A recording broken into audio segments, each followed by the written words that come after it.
He was known throughout the Seven Kingdoms as the Red Viper of Dorne, a name that conjured images of lethal grace and simmering vengeance. Oberyn Nymeros Martell had come to King's Landing with more than one purpose, though he made sure everyone believed his principal goal was to sit on the small council, to advocate for Dorne, and to witness the wedding of King Joffrey Baratheon to Margaery Tyrell. Yet beneath the surface of his courtly veneer, he harbored a fierce, unquenchable thirst for justice and retribution. His sister, Elia Martell, had been murdered during the sack of King's Landing, years ago when the Mad King fell and House Targaryen's reign came crashing down.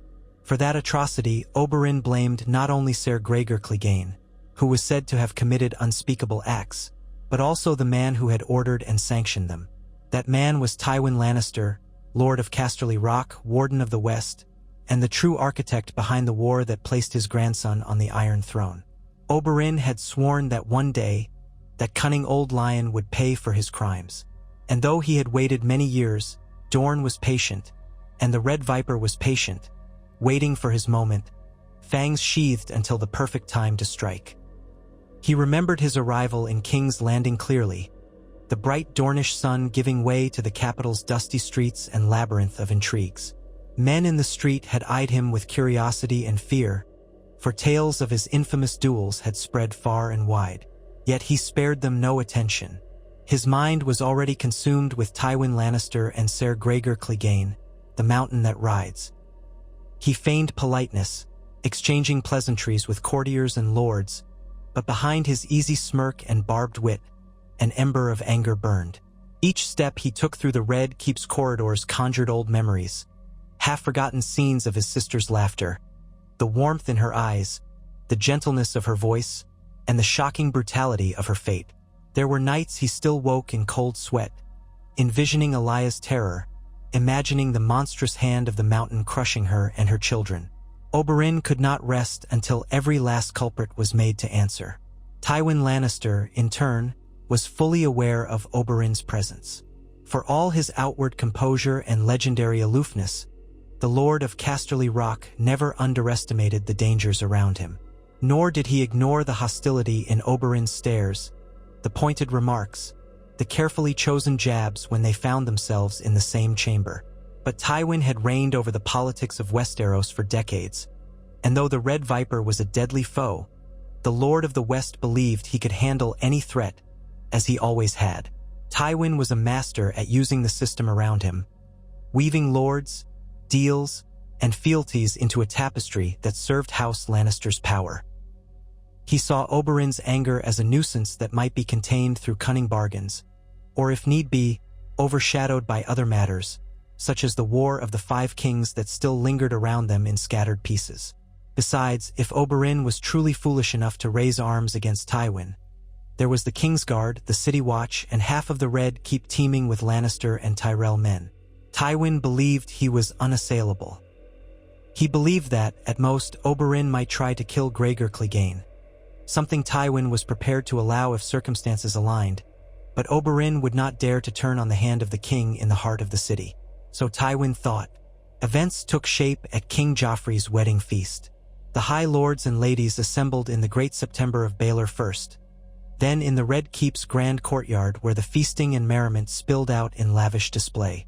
Gold and crimson banners fluttered in the breeze, Tyrell roses intertwined with Lannister lions, the music soared, and the city's finest wines were poured into jeweled goblets. Oberyn, wearing the golden sun of House Martell, walked among the other guests, his paramour Ilaria stand by his side, his eyes flicking from face to face. The wedding itself, with its excessive pomp, hardly stirred him. He was more interested in the presence of Gregor Clegane, who lurked somewhere among the crowd, never far from Lannister watchers. Oberyn noticed the subtle interplay of power, Margaery smiling graciously, Joffrey's cruelty already percolating in the way he tossed scraps of food at dwarfs reenacting battles. The court was abuzz with 1,000 inconsequential diversions that day, from gossip about future alliances to the petty jealousies of lesser lords. But Oberyn's gaze cut through all that spectacle. He knew that this was the hour to set certain things in motion. Poison had already been smuggled into the Red Keep, not by his own hand, though his knowledge of toxins surpassed that of most maesters. Others had their own reasons for wanting the death of King Joffrey. Oberyn had only to ensure that, in the chaos that might follow, he found the opening he needed. When Joffrey began to choke, the entire feast erupted into chaos. Cersei Lannister screeched in alarm, Margaery gasped, and the crowd backed away in horror. Every eye turned to the gasping, sputtering king, his face turning purple, spit foaming at his lips. Half the guests rushed forward, half shrank back in terror. Silence clutched the air in anticipation of the final outcome, and then Joffrey collapsed in convulsions, retching blood onto the table. Panic and accusations flared. The dwarfs scuttled away, the minstrels cowered, and the guests muttered and whimpered behind trembling hands. Oberyn stood on the sidelines, coldly impassive, aware that many eyes would turn toward him, the infamous poisoner of Dorne, should suspicion be cast about. He feigned shock, but inside he noted with grim satisfaction that the Lannister scion was paying the price for the cruelty that had flourished under his family's dominion. He was not the one who had slipped the poison into the king's cup. He had gleaned that was the Tyrells or perhaps Littlefinger's plot, but he was wise enough to look the part of a stunned guest. While the tragedy of Joffrey's demise seized the moment, Oberyn's mind was already racing ahead, thinking of the power vacuum, the rancor, the unstoppable torrent of blame. It was likely Tyrion Lannister would be accused. In fact, Oberyn could almost see the seeds of it as Cersei screeched for the guards to seize her younger brother. A swirl of confusion took hold of the feast. The wealthiest and most powerful lords in Westeros were now gathered in one place, overshadowed by death, suspicion, and grief. That night, Oberyn retreated with Ellaria Sand to their spacious apartments in the Red Keep. He paced the room, restless, awaiting the next turn of events. Ellaria watched him with concern, for she knew him better than most. She saw how tautly coiled he was, like a viper preparing to strike. She placed her hand on his arm and asked if he was certain. Oberyn's response was measured. He spoke of how Tywin had orchestrated the murders of Rhaenys and Aegon Targaryen, Elaya's children, and had allowed Gregor to brutally assault and kill Elia herself. Oberyn had come to King's Landing not just to serve on the small council, but to avenge them. He told Ellaria that the time would soon be ripe. With King Joffrey's death, tensions would explode between the Lannisters, the Tyrells, and other factions. In that chaos, Tywin might let his guard slip. If the old lion did not slip, Oberyn would do what he must in the shadows. Oberyn knew the measure of Tywin Lannister. The man was no fool. He would not easily find himself cornered or vulnerable, especially now that a new crisis had arisen. But with Joffrey gone, Tywin had to scramble to maintain the balance of power, to ensure that his house did not lose its grip on the Iron Throne. Tommen Baratheon would be crowned soon, but he was even more malleable than Joffrey had been, an amiable child that Tywin could easily direct. That left Oberyn with a narrow window in which Tywin might neglect certain precautions in favor of controlling the royal succession. The Red Viper had to bide his time a little longer, but not too long, lest the chance slip away. In the coming days, the city sank into a mixture of mourning, gossip, and suspicion. Cersei was inconsolable, prowling the Red Keep like a wounded lioness, hurling accusations at anyone who so much as looked at her without reverence. Tyrion was imprisoned, awaiting trial for the murder of the king. The Iron Throne needed a new occupant, so Tommen was quickly anointed, albeit in a more subdued ceremony than Joffrey's. Tywin took it upon himself to school the boy, guiding every decision, ensuring the crown's policies served the interests of House Lannister. Meanwhile, Oberyn officially joined the small council, as had been arranged prior to Joffrey's wedding. He participated in the daily politics, wearing a pleasant smile that never reached his calculating eyes. From time to time, he let slip minor barbed remarks, especially whenever Gregor Clegane's name arose in conversation.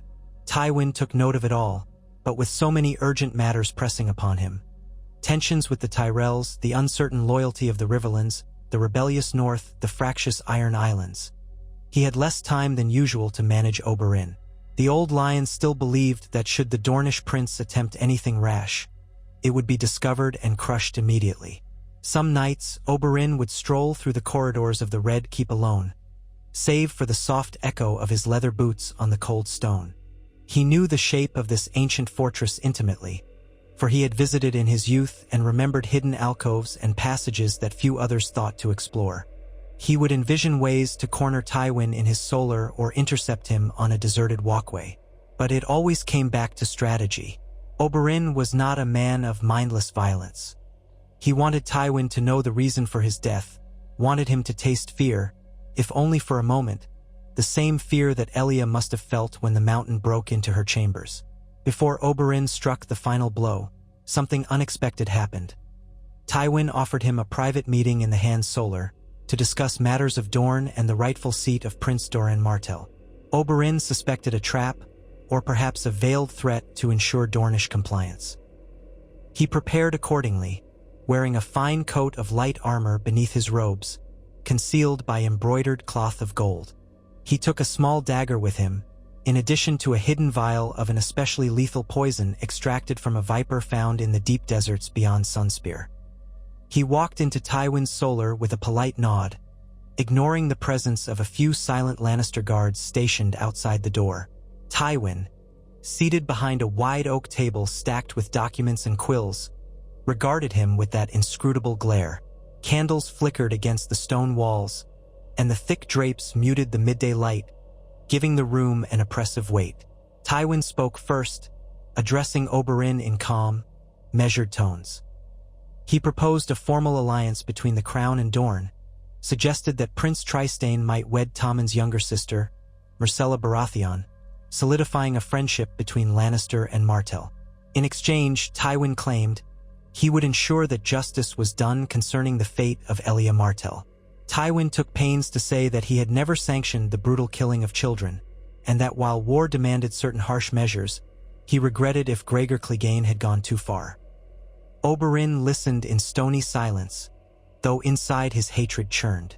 He saw how Tywin maneuvered, how the old lion tried to twist the story, exonerate himself of the worst blame, and dangle a marriage pact to placate Dorne. Tywin was the same cold, calculating man who had orchestrated the downfall of the Targaryens, a man whose sense of family pride overshadowed all else, a man who would see entire villages burned if it served House Lannister. Oberyn did not believe for a second that Tywin regretted any brutality, nor did he think Tywin would truly hold Gregor to account.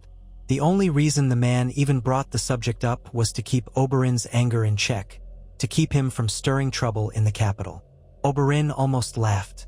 He did not laugh, however. He leaned forward, letting his dark eyes bore into Tywin's, and in that moment, Oberyn decided that he would do more than parry words. He calmly refused Tywin's proposal, saying that Dorne would not be bribed with shallow promises, that it demanded real justice, not the pretense of it. Tywin scowled and tried to retort, but Oberyn, with quiet resolve, planted a hand on the table and uttered words that made Tywin stiffen. Oberyn spoke of Elia's cries, how she must have wept for her children. He told Tywin that the man who gave the order for her murder deserved no place in the world. Tywin's face darkened. Though he still believed he held the upper hand, the old lion recognized the raw hostility in Oberyn's voice. He moved to stand, perhaps to call in the guards, but Oberyn was faster. He struck with the speed of a viper, sliding the hidden dagger from beneath his robes. Tywin barely had time to tense before Oberyn lunged across the desk, hand snapping out to stab at Tywin's chest. The old lion evaded enough that the dagger's first blow went astray, grazing his rib. Tywin let out a snarl of pain and reached for a hidden dagger of his own. They struggled for a heartbeat, wrestling across the table that was knocked askew. Quills and parchments rained to the floor. Tywin swiped with his blade, but Oberyn twisted to the side. With his free hand, Oberyn seized Tywin's wrist, slamming it down onto the hardwood. Then, with all the hatred built up over years, Oberyn drove his dagger straight into Tywin's gut. A strangled gasp escaped the Lord of Casterly Rock. Oberyn's face was close enough to see the fear spasm in Tywin's green eyes. Oberyn muttered the name Elia, like a curse, and twisted the blade. Tywin coughed, struggling, the color draining from his face. A small bubble of spittle and blood appeared at the corner of his mouth. In that moment, Oberyn leaned in once more and hissed, "You raped her. You murdered her. You killed her children." It was the same condemnation he had planned to level at Gregor in front of the world. But here, with Tywin, it was more personal, more final. The old lion had no breath to reply. Oberyn withdrew the dagger, and Tywin slumped to the floor, eyes wide with disbelief, left hand weakly reaching for the wound. Blood spread across his robes, soaking into them as if the very color red embraced him. Tywin opened his mouth, perhaps to speak, but no words came. In that flickering candlelight, the great Lord Tywin Lannister, who had ruled Westeros from the shadows for decades, sagged against the table and breathed his last. Oberyn might have felt triumphant, but the moment was fleeting. He knew guards would be outside, or soon alerted. The hour of vengeance had come at a great risk. He rushed to the door and bolted it. Already he could hear shouts from the corridor. He had to move quickly or risk being cornered. As planned, he retrieved the small vial from his robes and poured a few drops onto the blade, rubbing the rest on Tywin's lips. Let them speculate. Perhaps Tywin had been poisoned, perhaps stabbed, perhaps both. Either way, Oberyn knew the city would erupt in pandemonium. With a swift breath, he calmed himself, wiped the blade on Tywin's cloak, and stashed it away. His heart pounded, but he drew on his training and wits. He searched for a hidden panel that led to a servant's passage. The Red Keep was full of secret ways, and Oberyn had discovered them during his previous visits. He slipped through, letting the secret door close behind him, and vanished into the bowels of the castle just as the Lannister guards began battering at the locked solar door. Soon, the alarm spread. A Lannister guard forced open the door, found Tywin's corpse, saw the blood. The entire Red Keep reverberated with frantic shouting. Cersei, already reeling from her son's death, was summoned. She arrived in time to see her father sprawled lifeless on the floor, a dagger wound in his gut, blood congealing around him, and some vile substance on his lips. She let out a wail so fierce it echoed down every corridor. The next hours were chaos as the Kingsguard, the City Watch, and every Lannister man began searching for the assassin. Cersei raged, suspecting Tyrion again, for that was her single-minded obsession. Yet the guards told her Tyrion was still locked in his cell under heavy watch. Others whispered blame upon Oberyn Martell, for the Red Viper was known to thirst for Lannister blood in vengeance for Elia. However, Oberyn was nowhere to be found in his chambers, and Ilaria Sand feigned ignorance, claiming she last saw him heading to the training yard. Immediately, the search was doubled. Tension rippled across the Red Keep. People ran to and fro, uncertain if a hidden army of Dornishmen might be lurking within the walls. Pycelle stammered and quivered while Qyburn examined Tywin's body, pronouncing that the wound was indeed mortal, and that there were traces of a deadly substance. In the midst of this turmoil, Oberyn used the secret passageways to exit into the city. He slipped into a set of commoner's clothes he had hidden beforehand, discarding his elaborate Dornish finery. He took only a cloak and a cowl to obscure his features as he traversed the labyrinth of King's Landing's back alleys. The city's mood was frenetic. First, the king had died at his wedding feast, and now the hand of the king had been murdered. Panic and suspicion weighed upon every street corner. The gold cloaks were searching for unknown assassins, stopping travelers at random. Oberyn kept his head low, carefully weaving through fishmongers, street urchins, and peddlers, listening to the swirl of rumors. Some said Tyrion had hired a faceless man. Others declared it must have been Lady Margaery Tyrell seeking to free herself from Lannister control. A few whispered of Prince Oberyn Martell, the Red Viper, who had come seeking vengeance. Most did not know what to believe. In the confusion, Oberyn managed to vanish into the city and make his way to a safe house near the river gate, prearranged with allies loyal to House Martell. There he waited. Meanwhile, within the Red Keep, Tywin's death created a power vacuum so immense that even the most cunning lords were left reeling. Cersei, already half mad with grief and anger, found herself in a precarious position. Her father's authority had been the glue holding her life together. Now, the rest of the small council looked upon her with distrust and pity. Mace Tyrell pressed for immediate consolidation of power, offering the Tyrells support in exchange for favorable marriages and grants. Kevan Lannister, Tywin's brother, arrived swiftly from the Westerlands to help, but even his presence could not fill Tywin's shoes. The capital was gripped with fear of a Dornish invasion, fear that the Martells would rise in open rebellion. Tommen, still a child, cried for his mother's comfort, unaware that the realm was on the brink of chaos again. Word soon reached Prince Doran Martell in Sunspear that his brother, Oberyn, was suspected of having assassinated Tywin Lannister. Ravens flew to Dorne in frantic haste, some from Cersei demanding that Doran surrender his brother to the crown. Others came from secret correspondents who claimed that Oberyn was a hero avenging Elia. The Prince of Dorne read them all in measured silence. Doran was a thoughtful man, careful in his decisions, but beneath his patient exterior, he felt a surge of emotion at the news that the infamous Lord Tywin was dead, presumably by Oberyn's hand. He worried about the repercussions, especially if the crown labeled this as an official Dornish act of treason. But he also recognized that if Tywin was truly gone, House Lannister's iron grip might weaken, giving Dorne some measure of leverage. Doran weighed his options, uncertain if Oberyn had survived, or if the Lannisters had captured him in the aftermath. He assembled his closest counselors and began drawing up contingency plans for war, for negotiations, for anything that might come next. In King's Landing, a new trial was set to take place. Not just Tyrion's, but also the question of blame for Tywin's murder. Because Oberyn had vanished, Cersei lacked a tangible culprit to drag forward.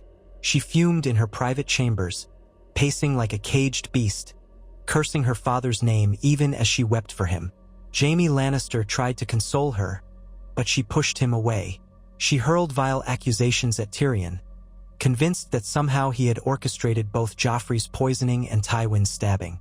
Yet many at court found it improbable that Tyrion, locked in a cell, had arranged Tywin's violent end. Others began to suspect the real truth, that Oberyn Martell had done the deed himself. But with no body or confession, the realm was left to guess. The only sure thing was that a monumental shift had just occurred in the balance of power, and no one knew where the Red Viper had disappeared. Days passed, and the tension in the capital grew suffocating. The banners of House Tyrell flew more prominently, and Cersei ordered the city gates locked and guarded, in a futile attempt to find Oberyn. Whispers of open war against Dorne took hold among the more hawkish courtiers, though Kevan Lannister advised caution. Grand Maester Pycelle bumbled about, proclaiming the city must remain calm to avoid bread riots or worse. Tommen was crowned king in a quiet ceremony overshadowed by grief and suspicion. Varys, the master of whisperers, said little, but one night he vanished from King's Landing under mysterious circumstances, leaving only cryptic messages behind. With both Joffrey and Tywin gone, the cracks that had been forming in the Lannisters' foundation were widening. Some wondered if the entire realm would soon fracture once more. Oberyn, for his part, waited patiently in the small safe house near the river gate. He spent his days in reflection, sometimes in conversation with a few trusted allies from Dorne who had been planted in the capital as merchants or sellswords. Ellaria Sand managed to slip away from the Red Keep, using her wits and charm to fool the guards. She arrived at the safe house one dusk, breathing relief to see Oberyn alive. She flung her arms around him, tears on her cheeks as she spoke of the madness in the castle. Oberyn, calmer than ever, explained he had done what he set out to do. He had avenged Elia. And yet, now that Tywin was gone, Oberyn felt the weight of consequences pressing upon him. He had severed the head of House Lannister's might, but the lion's claws remained. Cersei, Jaime, Kevan, and all the Lannister bannermen would be baying for Dornish blood. If Oberyn stayed in King's Landing much longer, he would certainly be found. He told Ellaria they would leave the city soon and return to Dorne, if possible. However, they needed to be certain that the route was safe, that no Lannister or Gold Cloak ambush awaited them on the King's Road. Oberyn planned carefully, using the knowledge of local sympathizers. As dusk fell on the 7th day since Tywin's murder, Oberyn and Ellaria left the safe house, garbed in plain clothes, accompanied by a small handful of loyal Dornish fighters. They moved quietly through the city, avoiding main thoroughfares. In the outer wards, the gold cloaks seldom asked too many questions of travelers, so long as coin changed hands. Oberyn had parted with a generous handful of silver stags and copper stars to grease the right palms. At the mud gate, the group passed as merchants heading south with half-empty wagons. The guards offered half-hearted questions but accepted the bribes and let them pass. So Oberyn slipped out of King's Landing, leaving behind a capital still trembling under the shock of Tywin Lannister's demise. They traveled east first, skirting the Blackwater Bay, then southward on hidden roads to avoid the King's Road proper. News traveled faster than men, so they heard from passing merchants that the entire realm was in uproar over Tywin's murder. Some rumored that the White Walkers, from the far north, had begun stirring again, but no one could say for sure. With House Lannister destabilized, some lesser lords in the Crownlands were quietly asserting independence or at least testing their boundaries. The War of the Five Kings had died down, but now new conflicts threatened to ignite. Oberyn's only immediate concern was reaching Dorne safely. Once there, Prince Doran could protect him or at least negotiate from a position of strength. Yet Oberyn did not flee in total secrecy. Word reached the capital that a Dornish party was traveling south, and soon enough, the Lannisters sent outriders to intercept them. A small band of knights loyal to the Westerlands, augmented by some gold cloaks, pursued Oberyn's group. One moonlit night, in the stretch of rolling hills north of Storm's End, the pursuers drew near. Oberyn, sensing the danger, led his party off the main route, slipping into a wooded area. But the Lannisters were determined. When they finally clashed, it was a brief, vicious skirmish. Steel clanged in the darkness, torches flickered between the trees. Oberyn, spear in hand, fought like the warrior poet of legend, each thrust and parry delivered with lethal precision. Even in that moment, the raw energy of his revenge pulsed through him. His Dornish companions proved their mettle, too, cutting down gold cloaks in the undergrowth. Though outnumbered, the Dornish had the advantage of surprise and the skill of the Red Viper himself. In the end, the Lannister knights lay dead or dying among the roots and loam, and the survivors fled. Oberyn's side had taken injuries, but none were killed outright. Ellaria, having some experience tending wounds, helped stanch the bleeding of a few companions. So they pressed on, deeper into the night, leaving the bodies behind for the crows. Finally, after days of cautious travel, Oberyn and Ellaria crossed the Bone Way into the Red Mountains that marked the northern boundary of Dorne. The landscape shifted to the sun-baked crags and dusty paths that Oberyn knew intimately. It was home, a welcome sight. They made their way to Sunspear, the seat of House Martell, where Doran waited. The prince, seated in a curtained sunroom near the palace gardens, received his brother with a heavy expression. He dismissed attendants and turned his gaze upon Oberyn. There was a moment of silence, thick with tension and familial concern. Oberyn knelt briefly in acknowledgement, then stood. Doran asked him if he had truly killed Tywin Lannister. Oberyn answered simply, "He deserved more pain than I gave him, but yes, I ended him." Doran closed his eyes, absorbing the gravity of it. He spoke quietly of the implications, the looming threat of war, the fury of the Lannisters, the uncertain alliances with the Tyrells, and the Crown's certain condemnation of Dorne if Oberyn's guilt was proven. Oberyn answered that Tywin's death was not a question of whether it would cause trouble. It was a question of justice long delayed. Doran sighed and said that he would protect his brother, but they must now prepare for the consequences. Word traveled across the Seven Kingdoms that Oberyn Martell had fled back to Dorne, and though Cersei ranted for blood, Kevan Lannister understood that launching a full-scale invasion of Dorne was no simple matter. The last time a Targaryen king had tried to subjugate Dorne, his dragons had struggled to break the stubborn Dornish spirit. Now, with no dragons to aid them, and with the realm still scarred from years of war, such a campaign would be near impossible to execute without draining the crown's coffers and risking revolt in other regions. The Tyrells, sensing an opportunity, were cool to the idea of war with Dorne, as they did not wish to see the Reach turned into a battlefield again. Littlefinger, from his vantage point in the Vale, observed the chaos with a sly smile, seeing ways he might exploit it. The North was still restless under Bolton rule, with loyalists of the late king in the north, Robb Stark, continuing to stir trouble. On every front, cracks appeared in the once dominant Lannister regime.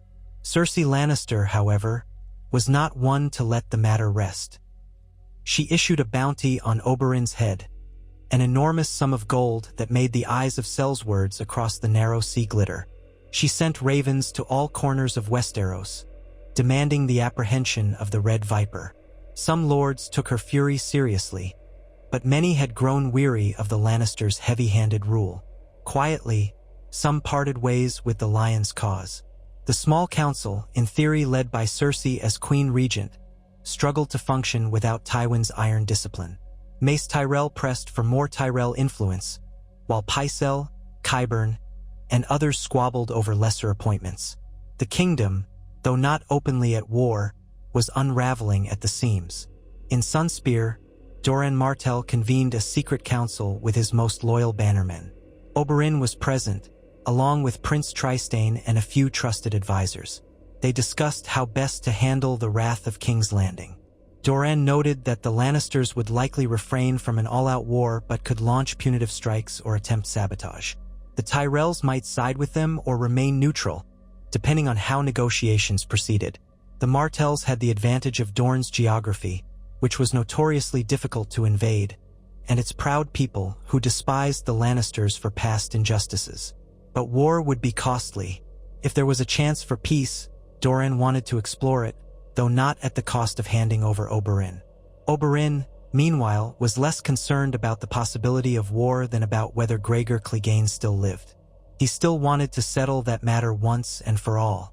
Doran urged caution, pointing out that the Mountain was rumored to be gravely injured and in custody at the Red Keep, or perhaps in Qyburn's laboratory.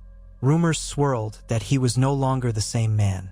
Oberyn decided that Tywin's death had been the paramount act of vengeance, but if the chance came to kill Gregor, he would seize it.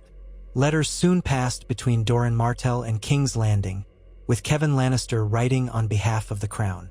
In these letters, Kevan demanded Oberyn's surrender for a fair trial. Doran responded politely but firmly that Prince Oberyn had done no crime recognized by Dorne, and that if the crown wished to prove him guilty, they must come to Sunspear with evidence and a willingness to negotiate. Cersei, upon hearing this, fumed that it was outright rebellion. Kevan tried to calm her, insisting that they needed to strengthen the Lannisters' allies instead of plunging the realm into another disastrous war. Meanwhile, ships from the Narrow Sea began docking in Planky Town, carrying mercenaries of uncertain allegiance. The tension in the air was palpable, like the hush before a thunderstorm. In Dorne, Oberyn resumed some semblance of normal life. He trained daily with spear and sword, taught his bastard daughters, known as the Sand Snakes, the ways of combat and cunning. Each of the Sand Snakes revered their father's boldness in finally avenging Elia, but some worried about the repercussions for House Martell and for Dorne as a whole. Nonetheless, the Red Viper walked the sunlit gardens with a sense of grim satisfaction. He had delivered justice for his sister, something that had been denied for so long. Illyria, though relieved to be home, noticed that Oberyn at times seemed almost subdued, as though the culminating deed of his life had left him with a strange emptiness. He had spent years anticipating how he would kill Tywin Lannister, but now the deed was done. Where would his restless spirit turn next? The realm continued to shift. With Tywin gone, the once decisive Lannister rule fractured. Cersei clashed with Margaery Tyrell over Tommen's affections and the direction of the royal court. The faith militant began to reassert itself, raising new complications for the crown. In the Westerlands, some nobles who had long chafed under Tywin's stern governance now saw an opening to pursue their own agendas. The Freys, still despised for the Red Wedding, tried to secure alliances outside the Lannister orbit, fearing that their position was growing untenable. Up in the north, rumors grew of Stannis Baratheon establishing a foothold at the Wall, proclaiming himself the rightful king and seeking the allegiance of northern lords. Fractures ran throughout the kingdom, and those fractures widened daily without Tywin's unifying force. That winter, a small band of Tyrell envoys, led by Ser Garland Tyrell, traveled to Sunspear under the guise of exploring a trade agreement. In truth, they came to gauge Doran Martell's willingness to side with the Tyrells or remain neutral in the growing friction with the Lannisters. Oberyn observed the negotiations with quiet interest. He respected Ser Garland's courteous manner but knew the Tyrells could be as cunning as anyone in King's Landing. He gleaned from snatches of conversation that Mace Tyrell was positioning his family to dominate the small council and overshadow the Lannisters entirely. If he succeeded, the Tyrells would effectively become the new power behind the throne. Oberyn considered whether forging a secret pact with them might benefit Dorne. After all, the Tyrells had no deep-seated hatred for Dorne that matched the Lannisters' history. Perhaps, if properly handled, they could ensure peace. However, Oberyn also recalled that the Tyrells had stood side by side with the Lannisters at times, including the Siege of Storm's End during Robert's Rebellion. He did not trust them fully. Ser Garland was granted a meeting with Oberyn one afternoon in a secluded courtyard. The air was warm, scented by lemon trees and briny breezes off the sea. They spoke politely at first, discussing the differences between Highgarden and Sunspear, praising each other's skill in arms. Then Garland offered vague hints that the Tyrells were prepared to limit Lannister influence if Dorne would remain neutral or, better yet, lend support in some matters at court. Oberyn quirked an eyebrow, a sardonic smile curling his lips. He told Garland that Dorne had no love for the Lannisters, yet the Tyrells had supported House Lannister's power for years, including the war that placed Joffrey on the throne. Garland countered that times were changing and alliances must adapt. Oberyn said nothing explicit, merely remarking that the Red Viper seldom forgives those who side with the Lion. Still, the conversation ended without outright hostility, and Ser Garland left Sunspear with carefully worded courtesies. Months passed, and the realm's precarious balance continued to shift. The mountain passes that led into Dorne were lightly patrolled by Martell scouts, but no major Lannister host came marching. Word had it that Cersei could not muster enough support for a second war, and Kevin Lannister refused to plunge the West into chaos. The crown's finances were in disarray after the costs of the War of the Five Kings, and the Iron Bank of Bravos loomed, demanding repayment. The Greyjoys still reaved the western coasts. All these troubles overshadowed the vengeance Cersei craved. Though she had placed a bounty on Oberyn's head, none had succeeded in reaching him within Dorne's borders. Some tried, of course, assassins slipping through deserts and mountain passes, but they never returned. The Red Viper was not so easily taken. In King's Landing, Tyrion's trial for regicide played out in an ugly spectacle, with Cersei parading every shred of dubious evidence she had. Many suspected it was a farce, that she simply wanted her brother condemned. Even Jaime, who loved Tyrion in his own way, found himself powerless against Cersei's wrath. A champion was sought for trial by combat, and the mountain that rides was named champion for the crown. But Gregor Clegane was said to be gravely ill, rotting away under Qyburn's ministrations. Some whispered he was half dead, sustained by foul necromancies. The entire proceeding devolved into a fiasco, with eventually Tyrion escaping King's Landing in the confusion orchestrated by outside hands. Some said Varys, others said Jaime. Tyrion disappeared into the night, adding another layer of chaos to the capital. Cersei's rage boiled over, and without Tywin's steady hand, she turned more paranoid by the day, seeing enemies everywhere. Meanwhile, in Dorne, Oberyn found himself at a crossroads. He had exacted the vengeance he had desired for so long, but the realm was in turmoil, and he had a part to play in shaping the future. Doran convened him once again, reminding him that Dorne's survival often depended on cunning alliances rather than open conflict. They had to consider forging ties with one of the remaining contenders for power. Be it the Tyrells, Stannis Baratheon, or perhaps even Daenerys Targaryen across the Narrow Sea, if rumors of her growing strength were true. Oberyn's own daughters, the Sand Snakes, proposed bolder action. Sending an army north, sacking Lannister lands in vengeance for Elia, conquering a corridor of territory that might cement Dorne's independence. Doran, however, recognized the perils of such a move. The entire realm would unite against Dorne if it marched unprovoked. The Martells were passionate, but Doran insisted they remain patient and cunning. Oberyn listened, for he understood the wisdom in caution, even if caution did not suit his fiery soul. He found some measure of peace instructing the sand snakes and training with Ellaria by day. But at night, he sometimes found himself unable to sleep, wandering the moonlit corridors of Sunspear, wondering about the greater ramifications of Tywin's death. Had he truly set Elaya's spirit at ease?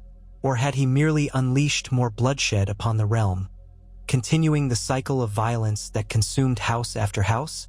The question weighed on him, but he did not regret what he had done. Tywin's demise was a justice that had been denied for too long, and if the realm suffered new upheavals, it was a realm long steeped in blood and treachery to begin with. Events reached a tipping point when a raven arrived from King's Landing bearing unexpected news. Kevan Lannister had been murdered. The details were murky. Some said it was Varys the Spider who orchestrated it. Others believed it was a faction of the Faith Militant or even Cersei herself. Regardless, with Kevan gone, Cersei was left with near-absolute control in the capital, and her rule grew increasingly erratic. The crown's authority began to crumble. Rivals emerged in every corner, and even the Tyrells grew wary of her unstable reign. Riots broke out in the streets of King's Landing over the scarcity of bread and the rampant corruption among gold cloaks. With the city on the brink of anarchy, the High Sparrow and his faithful seized an opportunity to enact their vision of piety and punishment, arresting those they deemed sinful, which included many of the city's elite. In this atmosphere of near collapse, Cersei's vendetta against Oberyn took a back seat, overshadowed by more immediate threats to her power. Across the sea in Braavos, the Iron Bank turned its attention to collecting debts from the crown, and the crown did not have enough gold to meet the payments. The Faith Militant, flush with popular support, demanded restitution from the monarchy for perceived moral failings. House Tyrell, uncertain if they still benefited from the Lannisters, began to weigh the idea of pushing Margaery's claim as regent for Tommen.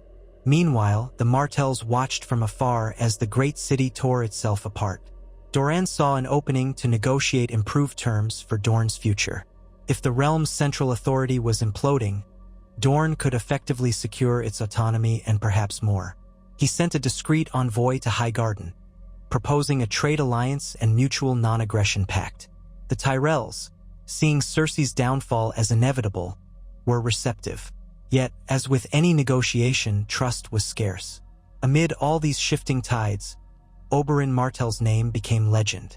In taverns and marketplaces, bards told stories of how the Red Viper had slain the great Tywin Lannister in his own keep, fulfilling a vengeance decades in the making.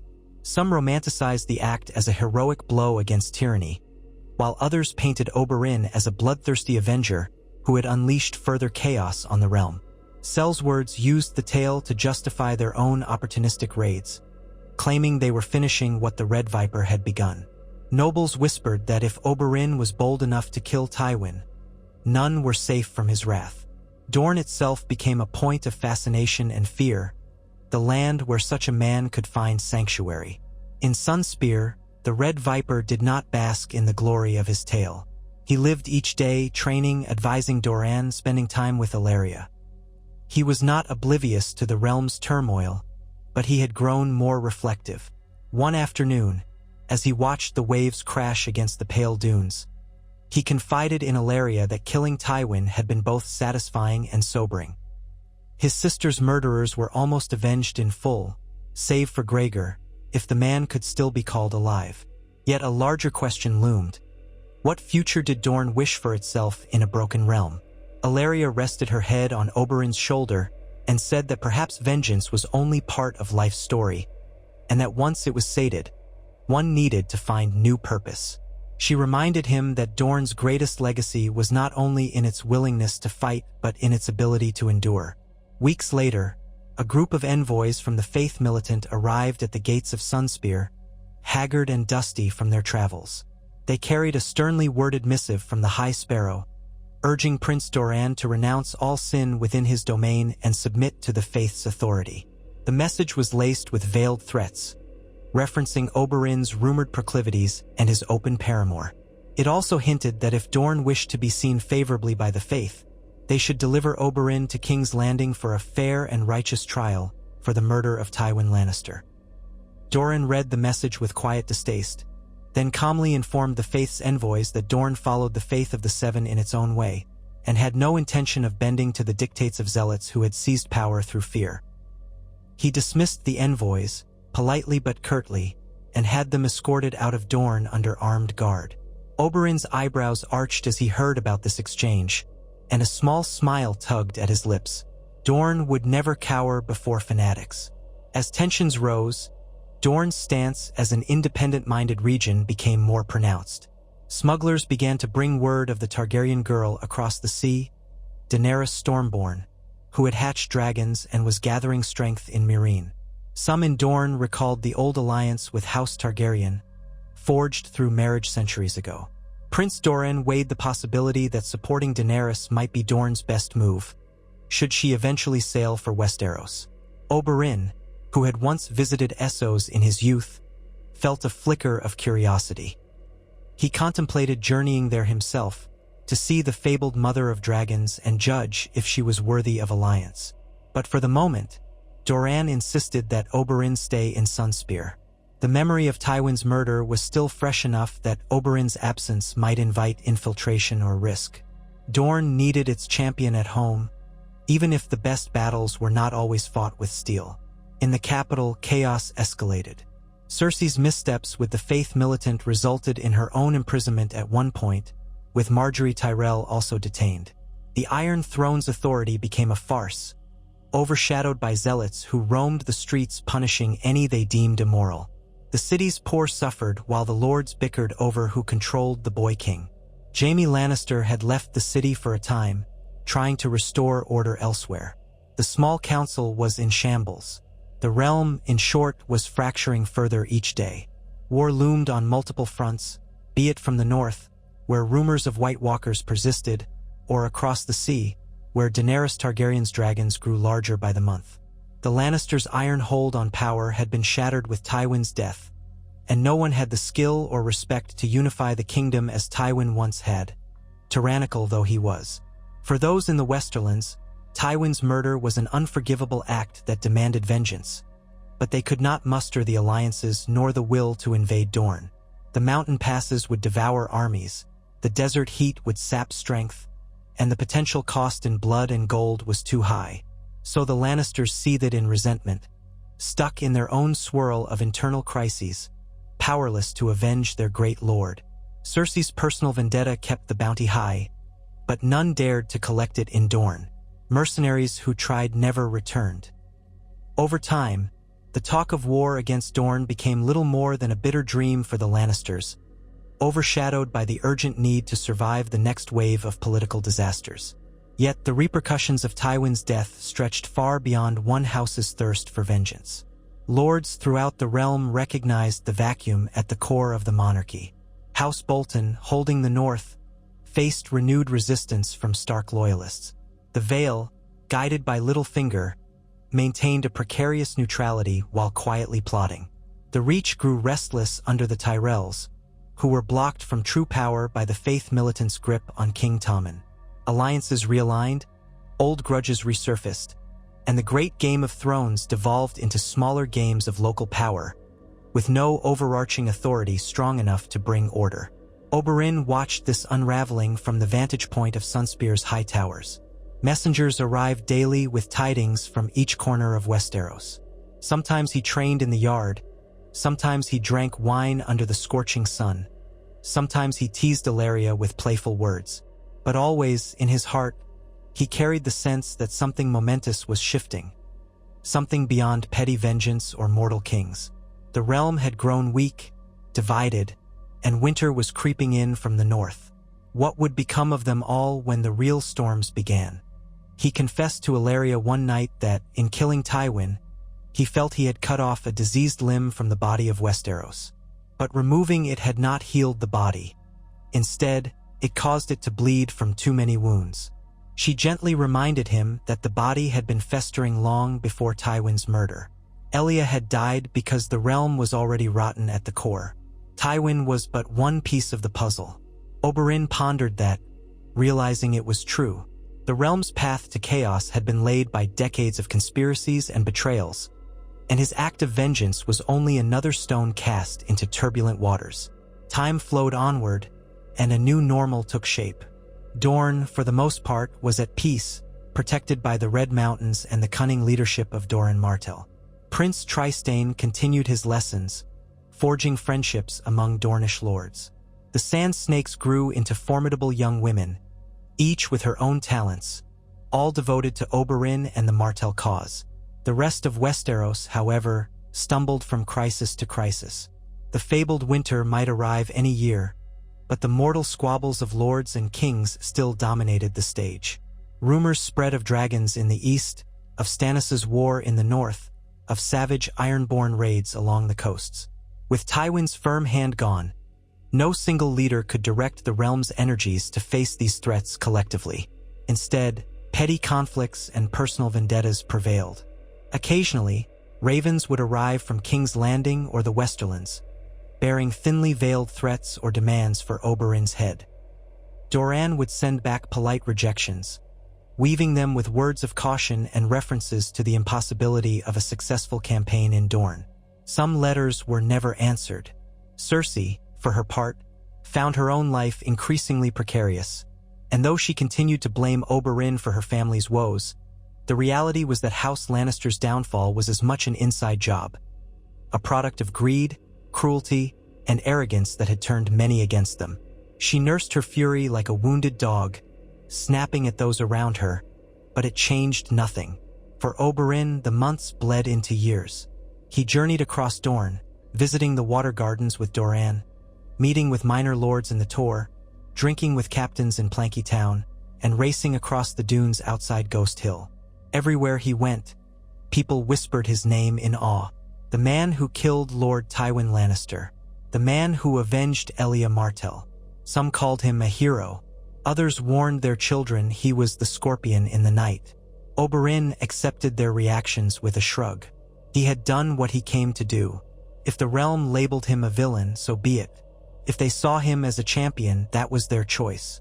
He was, above all, Dornish, and that meant living on his own terms. One late evening, as the sun set behind the Red Mountains, Oberyn stood upon the battlements of Sunspear, gazing north. He let the salty wind whip through his hair. A memory came to him, unbidden. Elia's gentle smile, how she had once teased him about his restlessness, calling him her feisty little brother, promising that one day his thirst for adventure would lead him to greatness or an early grave. He closed his eyes and exhaled. He had indeed walked a razor's edge, and though he still lived, the realm trembled at the mention of his name. Was it worth it? He hoped Elia's spirit had found peace knowing that Tywin had paid for his transgressions. Still, Oberyn could not banish the thought that more danger loomed on the horizon. Danger greater than any personal grudge, perhaps something that would test the entire realm's mettle. But that was a concern for another day.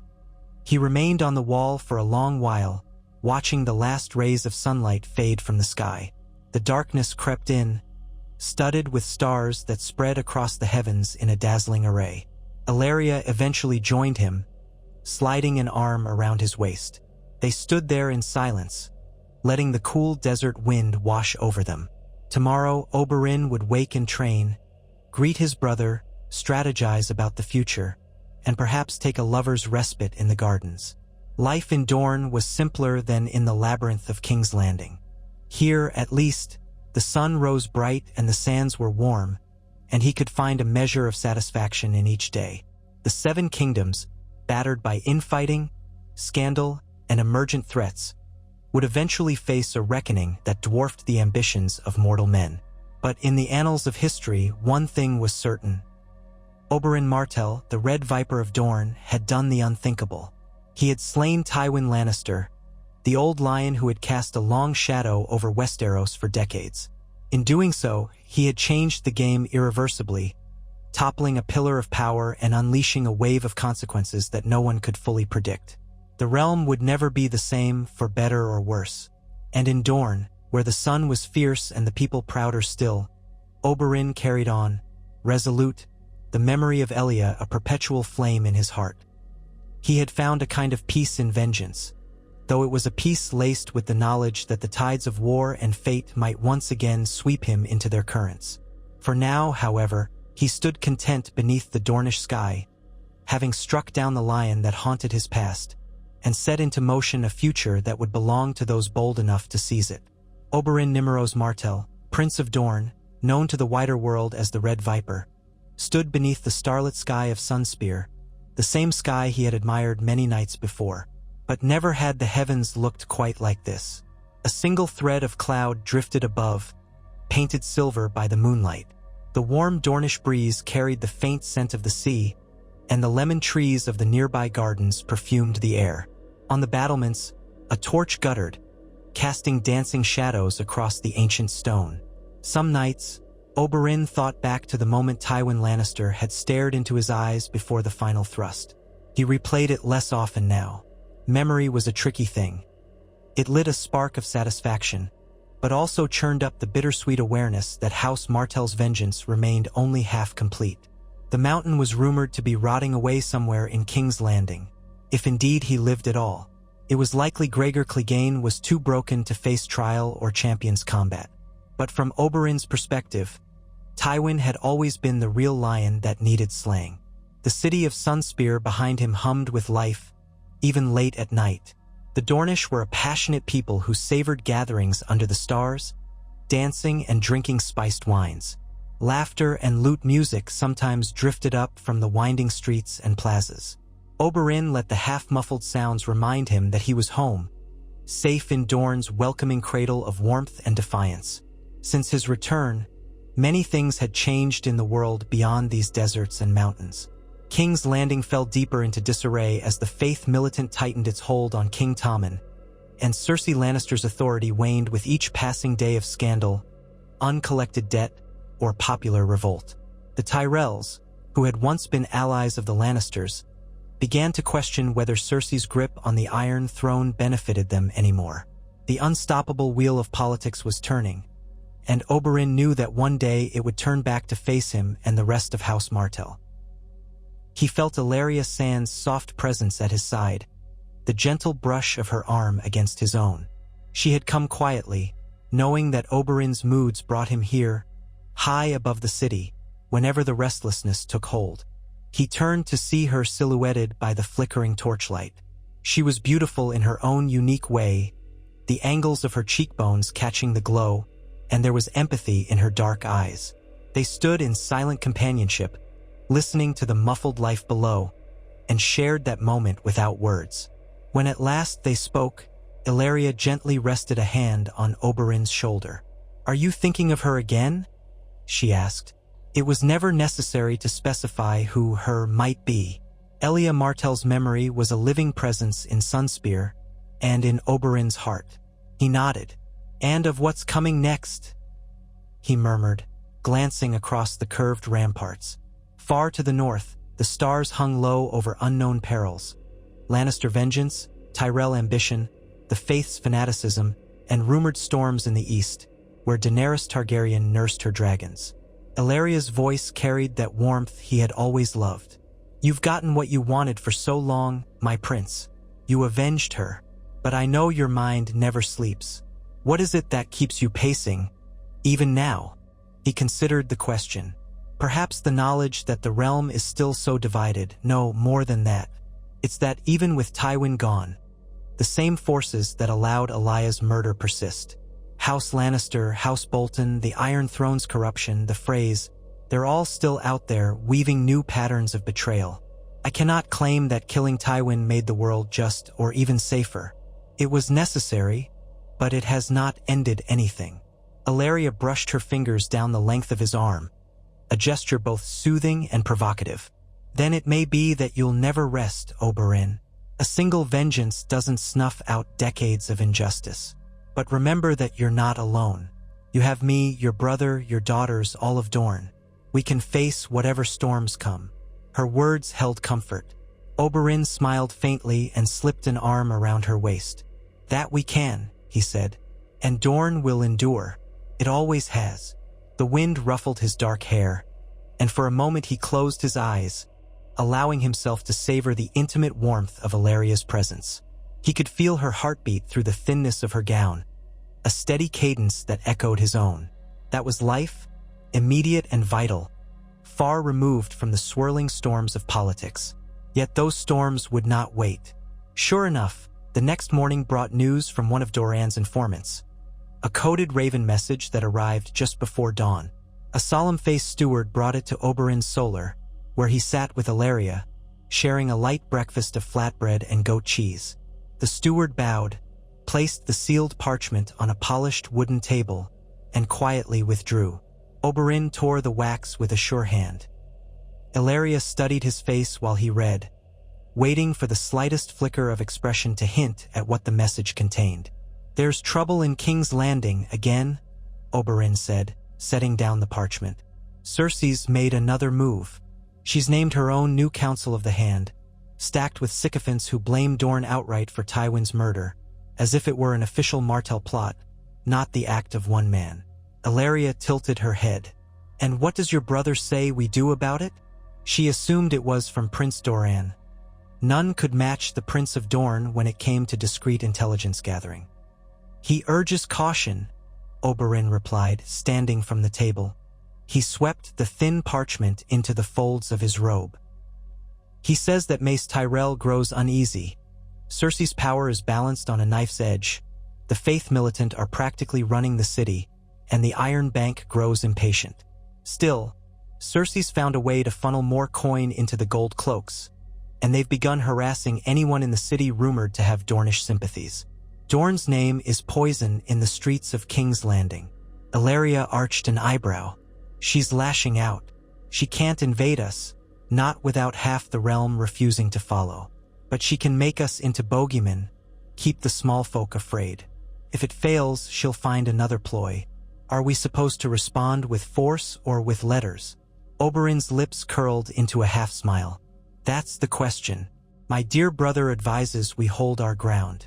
He's sending official letters to the Tyrells and to the Iron Throne, disclaiming any official involvement in Tywin's death, though he doesn't name me. He continues to say that if the Crown wants to present evidence, they're welcome to come to Dorne for a fair hearing. We know how that would go." Ellaria's laugh was low and mirthless. "Anyone who tries to bring you in would end up in the sand." He nodded. "Precisely. It's a polite way of telling them to keep out or face the consequences." The day wore on. Oberyn had duties to attend, training with the sand snakes in the courtyard, consulting with Doran on trade matters, and reviewing the watch reports from the Boneway and the Prince's Pass. Though the threat of a Lannister incursion had lessened, the Martells still took care to guard their borders. The desert was a formidable ally, but it never hurt to be prepared. The sand snakes, Obella, Elia, Doria, and the older ones like Nymeria and Tywin, were each forging their own paths, but they relished any chance to spar with their father. Oberyn taught them the art of fluid movement, how to use an opponent's momentum against him, how to be cunning not just in arms but in tactics. When the morning's training concluded, they sat panting and laughing in the shade, each proud of the new bruises and the gleaned lessons. "Have you heard, father?" asked Tywin, water dripping from her brow. "There's a rumor from the Stepstones. Some exiled knights have been hired to strike at Dornish merchant ships." Oberyn wiped sweat from his neck and nodded. "We'll make sure our merchant fleet is well guarded. I'll speak with your uncle about it." Tywin's eyes glinted. "Let me go. I can find them and show them the price of attacking Dorne." His chuckle was fond. "Soon, perhaps, but the waters of the Stepstones can be treacherous. We'll weigh our options first. For now, rest and keep your skills sharp." That was how the days passed in Sunspear during that uneasy peace. Vigilance, training, letters from across the realm, and the constant hum of potential war. Anyone who believed Oberyn's return had ensured a final calm was either a fool or willfully blind. The Red Viper himself knew better. Weeks slipped by and another raven arrived, this one bringing word of turbulence in the north. The Bolton grip on Winterfell was under siege, not just by Stark loyalists but also by rumors that Stannis Baratheon had made inroads, forging alliances with northern clans. The message reported that the nights were growing longer and colder, and that people whispered of unnatural storms beyond the wall. Yet, in the eyes of most southern lords, these rumors were distant. The real fight was the labyrinth of King's Landing politics, or so they believed. Oberyn found that short-sighted. The Red Viper had traveled extensively in his youth. He believed, as few Dornish did, that the real threat might indeed come from the far north if the rumors of White Walkers held any truth. He didn't presume to know how to defeat such beings. No man had faced them in living memory, but the potential for a greater cataclysm always lingered in his mind. Still, Dorne's immediate concerns were with the Lannisters and their allies. One scorching afternoon, as the sun blazed overhead, Oberyn joined Prince Doran on a shaded terrace overlooking the water gardens. Fountains splashed below, and noble children played in the pools, shrieking happily as they chased each other through the shallow water. Doran, seated in his cushioned chair, sipped a cool beverage infused with mint. He regarded Oberyn with thoughtful eyes. "You've been restless since returning," Doran said quietly, once the servants had retreated to a polite distance. "You wander the halls at night, you train the sand snakes as though war might break out tomorrow. I understand why. But we must not forget that Dorne prospers best when we strike at the right time, and no sooner." Oberyn inclined his head. "I'm not going to start a war without your counsel, brother. My single objective, Tywin Lannister, lies in the ground. Still, you must see that the realm is deteriorating day by day. If we do nothing, we may be forced into a corner later." Doran pursed his lips. "I've considered that. The Tyrells might still open negotiations. They have no desire for more conflict in the Reach, and they resent the Lannisters for pulling them into disrepute. If the Tyrells break openly with the crown, Cersei loses her primary source of gold and grain. That city will starve. More riots. The Faith militant might devour her." Oberyn fiddled with the corner of a cloth napkin. "And if that happens, we watch King's Landing collapse under the weight of its own folly. But we also risk letting a more fanatical or manipulative regime slip into power, someone who might be no friend to Dorne." Doran's dark eyes tracked a pair of children below. "The question is, do we prefer a realm in chaos, or a realm under a strong but hostile hand? Tywin is gone, so the threat is lesser in some sense, but chaos can birth new tyrants. We can't allow that either." Oberyn sighed. "I recall the hints about Daenerys Targaryen in Meereen. You believe she might be our best long-term alliance, especially given our old ties to House Targaryen." Doran nodded gravely. "If she truly has dragons, Oberyn, that changes everything. But it's one thing to hear rumor of baby dragons. It's another to see them grown. Even then, the distance is immense, and we don't know if she can hold the Iron Throne if she attempts to take it. I've sent discreet envoys across the narrow sea, but they're yet to return." Oberyn fell silent, considering. "We will wait to see what your envoys discover. Perhaps the day will come when Dorne aids a Targaryen restoration. But for now, we watch." They parted ways with a shared understanding. Dorne's immediate best move was to remain quiet, gather information, and let the other great houses tear one another apart if they chose. If an alliance was to be forged, it must be done at the right time. Prince Doran had always played the long game, even more patiently than Oberyn. Despite Oberyn's fiery nature, he respected his older brother's caution. Still, Oberyn's restlessness did not vanish. In the weeks that followed, he took to riding across the Dornish countryside, sometimes accompanied by a small retinue, sometimes alone. He visited the fortress of the Tor, climbed the winding roads up to Skirich, and ventured into the arid wilderness around the Hellholt. Everywhere he went, he found Dornish banners flying proud, local lords saluting him with respect. The people of Dorne revered him for avenging Elia. Some knelt, some kissed his hand, others offered heartfelt thanks. Oberyn accepted their praise with a measured smile, though inside he felt the weight of so many eyes upon him. He had become a symbol, a living testament to the notion that the Martells did not forget or forgive. In taverns and markets, he heard the same rumor repeated, that Cersei had placed an obscene bounty on his head, more than the worth of entire villages. Sellswords might salivate at the idea, but they also knew capturing the Red Viper in his homeland was tantamount to suicide. The roads and passes bristled with Dornish spears, to say nothing of Oberyn's own skill. No one tried, or if they did, they never returned to boast about it. Meanwhile, in the capital, the Faith militants' grip tightened further. Reports trickled in that Queen Margaery Tyrell had been arrested by the Faith on charges of adultery and high treason, though the evidence was flimsy. King Tommen, still a boy, was powerless to free her. Cersei, ironically, was also a prisoner of the Faith for a time, undone by her own attempt to use them against her rivals. The city seethed with hypocrisy and unrest, and the gold cloaks were as likely to align with the High Sparrow as with the Crown, depending on who paid or threatened them more. One day, Oberyn received a raven from an unlikely source.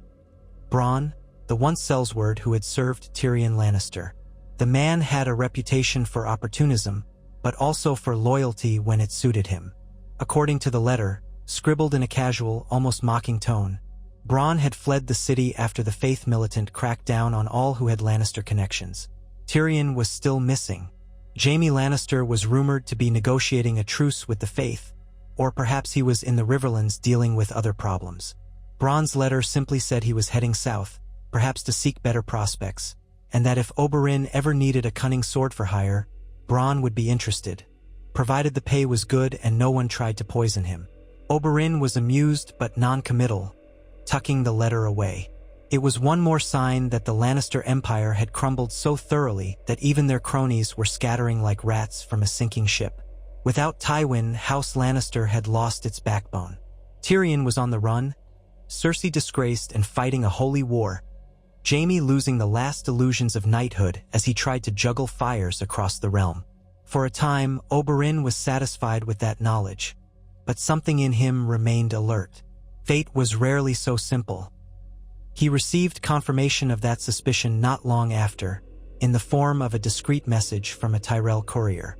The courier arrived at Sunspear heavily cloaked and anxious.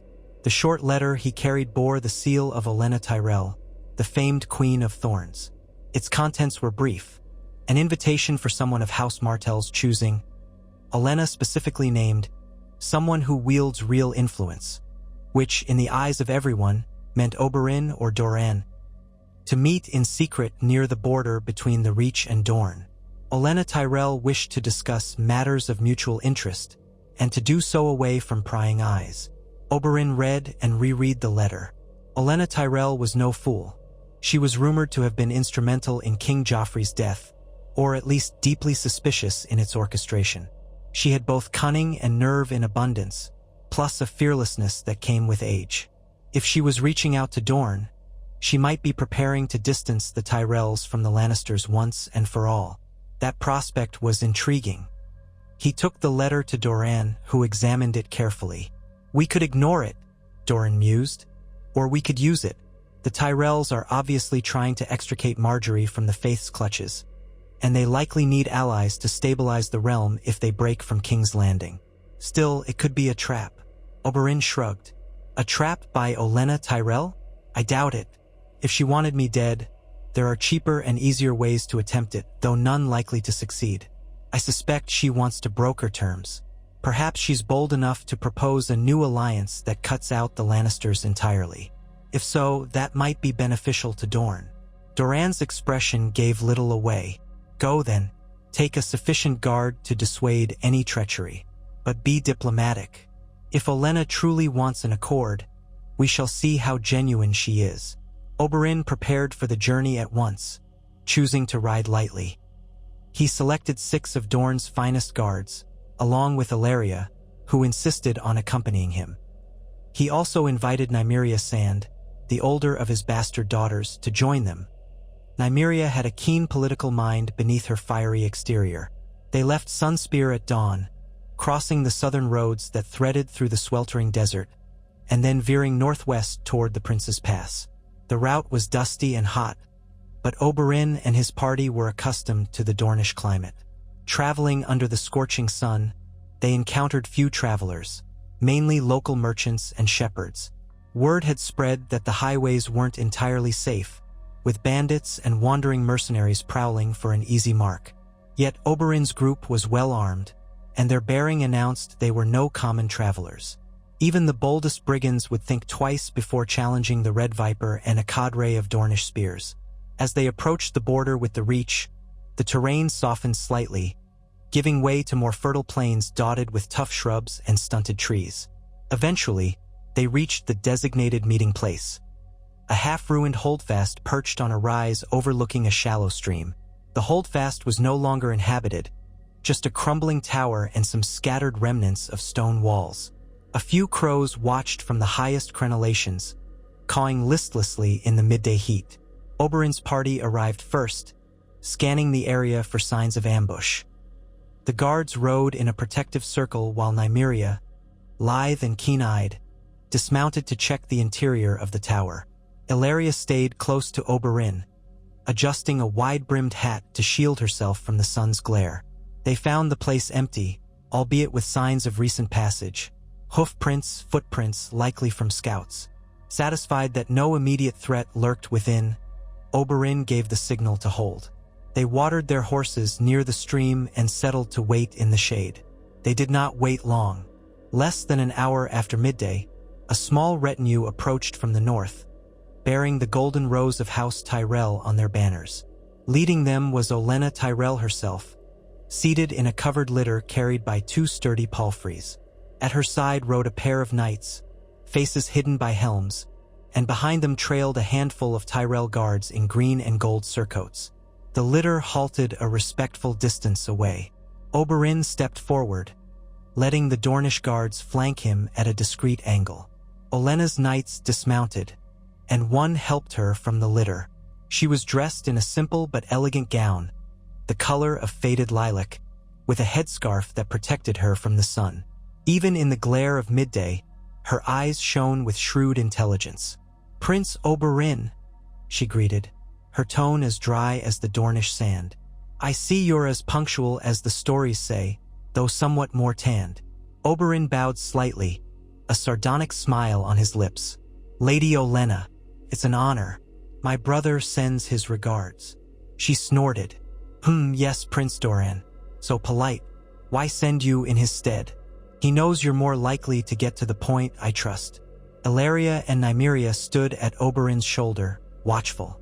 The Tyrell guards eyed them warily, but no one reached for a weapon. Olenna took in the scene, inhaling the dryness of the air. "Shall we dispense with pleasantries?" Olenna said. "This place is miserable enough without prolonged courtesies." Oberyn gestured toward the partial shade beneath the tower's ruin. "Please, let's talk out of the sun." They moved toward the crumbling walls. The guards, both Dornish and Tyrell, stood at a distance, forming a perimeter of cautious watchers. A tattered canvas was stretched between two broken pillars, providing a small patch of shade. Olenna's knights helped her settle onto a low stool while Oberyn, Ellaria, and Nymeria remained standing. "First, my condolences for your niece," Olenna began, voice sharper than one would expect for condolences. "Elia Martell. Though it was many years ago, it was a tragedy that loomed over the realm. I imagine you feel you've done your duty there." "Yes." The corners of Oberyn's mouth tightened. "I have." "Good," said Olenna, folding her hands. "We won't dwell on that. We both know the realm is a pit of vipers right now, no pun intended. King's Landing is under the thumb of these blasted sparrows. My granddaughter is imprisoned on trumped-up charges, and Cersei's made a spectacle of herself, but still she clings to power. The Lannisters are a shell of what they were. The crown owes the Iron Bank a fortune it can't pay. Meanwhile, the North is in chaos, and the Ironborn are as vile as ever. We could discuss how everything went to the dogs after Tywin died, but we've no time for that." Oberyn's expression was neutral. "What do you propose, Lady Olenna?" She gave him a long, withering look that suggested she appreciated his directness. "I propose that we, the Tyrells, break definitively from King's Landing unless certain conditions are met. Conditions that include releasing Margaery, curbing the Faith Militant and ending this farcical alliance with House Lannister. We're on the verge of making that leap, but we need guarantees that if we do, we won't stand alone against the West and the Faith. We'd prefer to form a bloc strong enough to keep them in check. That's where Dorne comes in. Oberyn listened intently. You want Dorne to commit arms or gold in the event of open conflict. I want an alliance, Olenna said bluntly. A real one, not the half-baked promises that have circulated in the past. Dorne and the Reach side by side, ensuring that neither the Lannisters nor any upstart fanatic can claim the throne unchallenged.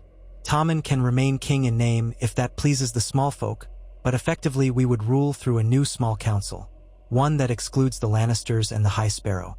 That also means dethroning Cersei's influence and making certain she can never threaten either of our houses again. Nymeria Sand stepped forward, curiosity gleaming in her eyes. And you do all this how? The Tyrells may have the largest armies in the realm, but the crown still holds the capital. If you withdraw your forces, do you think the Gold Cloaks or the Lannister men in the city can keep order? Olenna lifted her chin. Oh, I have no illusions.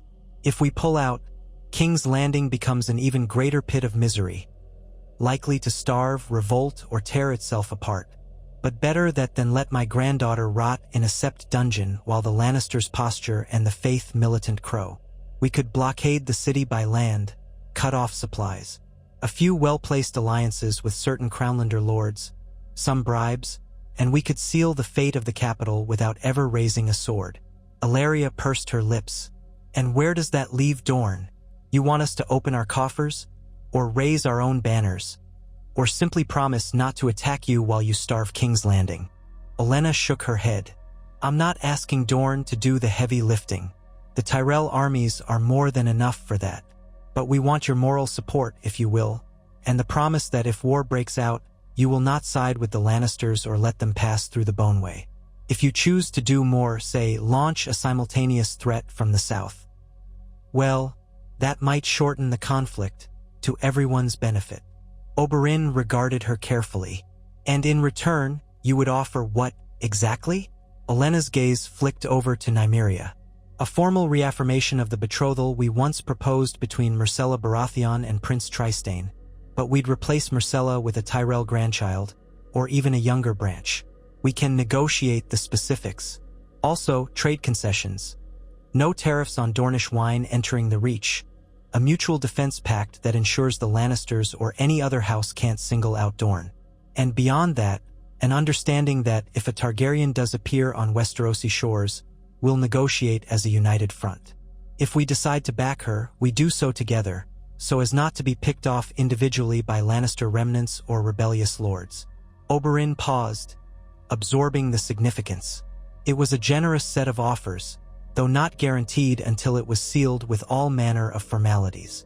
You realize, Lady Olenna, that Dorne does not lightly go to war. My brother, Prince Doran, has spent his life avoiding rash entanglements.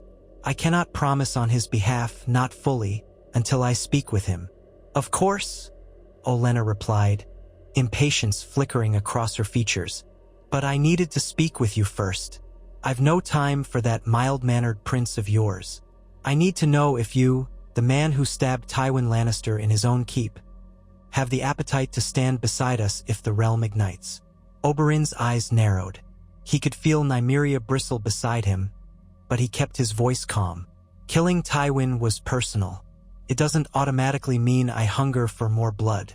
But the Lannisters are a threat to my family, and the realm rots under their misrule. So yes, I'm inclined to see them toppled once and for all. That said, Dorne's future matters more to me than a mere vendetta.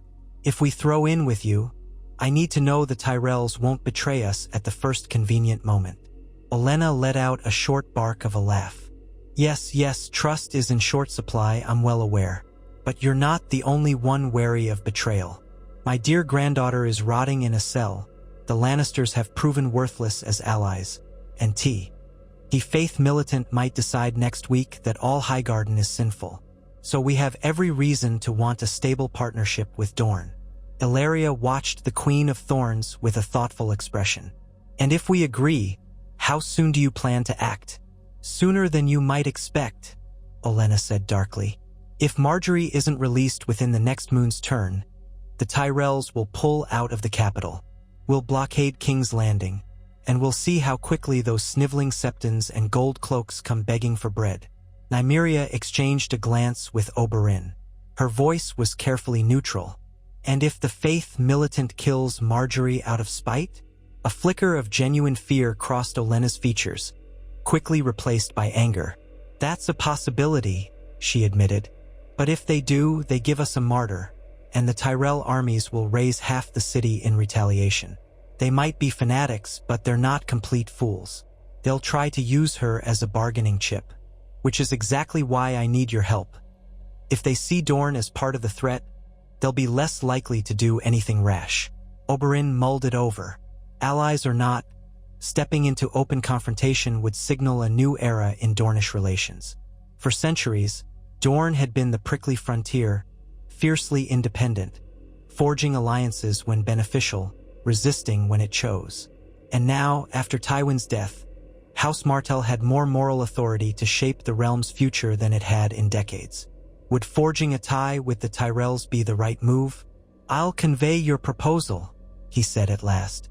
Prince Doran will weigh every angle, and you can be sure I'll add my own voice to the council. But I need time. Olenna nodded, though impatience was clear in the tightness of her mouth. Then don't take too much time. The realm is sliding into the abyss. If we dally, we'll all be picking through rubble. Or corpses. They spoke for another hour, delving into details. Trade routes, possible signals of cooperation, and discrete lines of communication. They stopped short of drafting a formal treaty, but they set the foundation. Olenna made it clear she was not seeking a sworn alliance that very moment, only a readiness to coordinate if and when the Tyrells broke with King's Landing. Her knights remained stoic but uneasy, and Oberyn's guards likewise watched warily. Yet no violence transpired. In the end, they parted with an exchange of courtesies. Before she departed, Olenna regarded Oberyn with a calculating stare. You know, Red Viper, I rather admire your audacity. But don't forget that audacity alone can't rule a realm.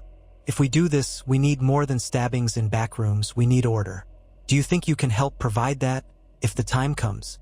A small smirk touched Oberyn's lips. Dorne doesn't shy away from taking responsibility for its actions. We'll hold our own, if that's what you're asking. Good. Olenna nodded, then signaled to her knights. Within minutes, the Tyrell retinue was winding north, leaving a swirl of dust in their wake. Oberyn stood in thoughtful silence a moment longer, then turned to his own party. We head back, he said. I need to speak with Doran. They rode south again, passing through the rugged passes until the familiar sweep of Dornish sands welcomed them. Sunspear loomed on the horizon, its towers catching the late afternoon sun, and though Oberyn was relieved to be home, his mind was busy with the possibilities opened by Olenna's proposition. Upon returning, Oberyn sought out Doran in the Solar. He described in detail the conversation with the Queen of Thorns, her blunt style, her demands, and the potential spoils. Doran listened intently, steepling his fingers. The shuttered windows let in only strips of golden light, dust motes dancing in the beams. So, Lady Olenna wants a formal alignment of sorts, Doran mused aloud. And in exchange, we help guarantee that the Faith militant and the Lannisters can't crush the Tyrells if they withdraw from King's Landing. She's offering us trade privileges, a joint front if Daenerys Targaryen arrives, and presumably freedom from Lannister meddling. That's the gist, Oberyn confirmed, pacing across the tiled floor. We'd not be pledging fealty to the Tyrells, but entering a kind of strategic partnership. She also indicated some sort of matrimonial tie, though the details were vague. Likely she wants to bind Dorne to the Reach with a marriage alliance. Trystane might be prime for that, or one of the Sand Snakes if we wanted to get creative. Doran tapped his chair's arm. This is dangerous, but so is everything else. If the Tyrells truly pull out of King's Landing, the city could erupt in chaos. The Faith might do something desperate. Yet if Margaery remains imprisoned indefinitely, the Tyrells have no reason to keep funneling supplies to the capital. Either way, the Lannisters are in dire straits. With Tywin gone, Cersei is alienating her own allies left and right. Kevan Lannister was murdered, Tyrion is vanished, Jaime is absent, and the West itself might soon be leaderless if the local lords decide Cersei is unfit. Ellaria, who had joined them in the Solar, leaned forward from the chaise where she lounged. I say it's a prime chance to ensure the Lannisters never recover. They're drowning. We need only let them sink. True, Doran acknowledged, but we must weigh what we stand to lose if we openly side with the Tyrells.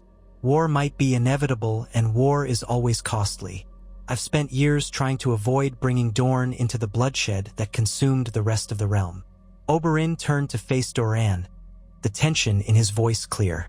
Brother, I respect your caution, but the realm is on the brink of transformation.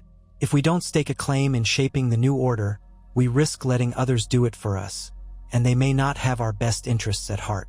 Dorne can't remain a spectator forever. Doran exhaled, his gaze drifting to a map unfurled on a nearby table. Let me draft letters, he said at last. I'll write to Olenna to confirm interest, but I'll also reach out to the Stormlands, Tarth, Haystack Hall, perhaps even Storm's End if it's still loyal to Tommen. I want to see if there's any inclination among those lords to remain neutral or side with the Tyrells. The more allies we have, the less likely we are to end up in a protracted war. Give me a little time, Oberyn, to do what I do best. Prepare the ground. Meanwhile, you can see that our forces remain drilled. If the Tyrells withdraw from King's Landing, events may move quickly. Oberyn inclined his head, respecting Doran's approach. Although the Red Viper's instincts leaned toward bold action, he understood the wisdom of forging alliances quietly before brandishing spears. The War of the Five Kings had scarred the realm. A new war could be just as devastating, or more, if not carefully managed. Thus, Dorne began a delicate dance of diplomacy. Ravens flitted across the skies, carrying messages sealed with the Martell sun and spear. Some were coded in ciphers known only to Doran and his closest advisors. Some went to old acquaintances, some to prospective new partners. Over time, replies trickled back with varying degrees of enthusiasm. Many lords in the Crownlands were too frightened of the faith militant to commit to anything. Others in the Stormlands were uncertain, lacking a clear leader after so much upheaval. But a few smaller houses expressed willingness to follow the Tyrells or Dorne if it meant an end to Lannister tyranny and faith fanaticism. As the political stage shifted, Oberyn oversaw the training of new recruits in Sunspear's yard. Dorne maintained a smaller standing army than the Reach or the Westerlands, but they had the advantage of a harsh climate that forged hardy warriors, and they possessed a proud martial tradition. If war came, Oberyn wanted them as ready as possible. He sparred daily with the men, pushing them to handle both spear and short blade with the fluid Dornish style that favored speed and agility. Older knights instructed the cavalry in swift desert maneuvers.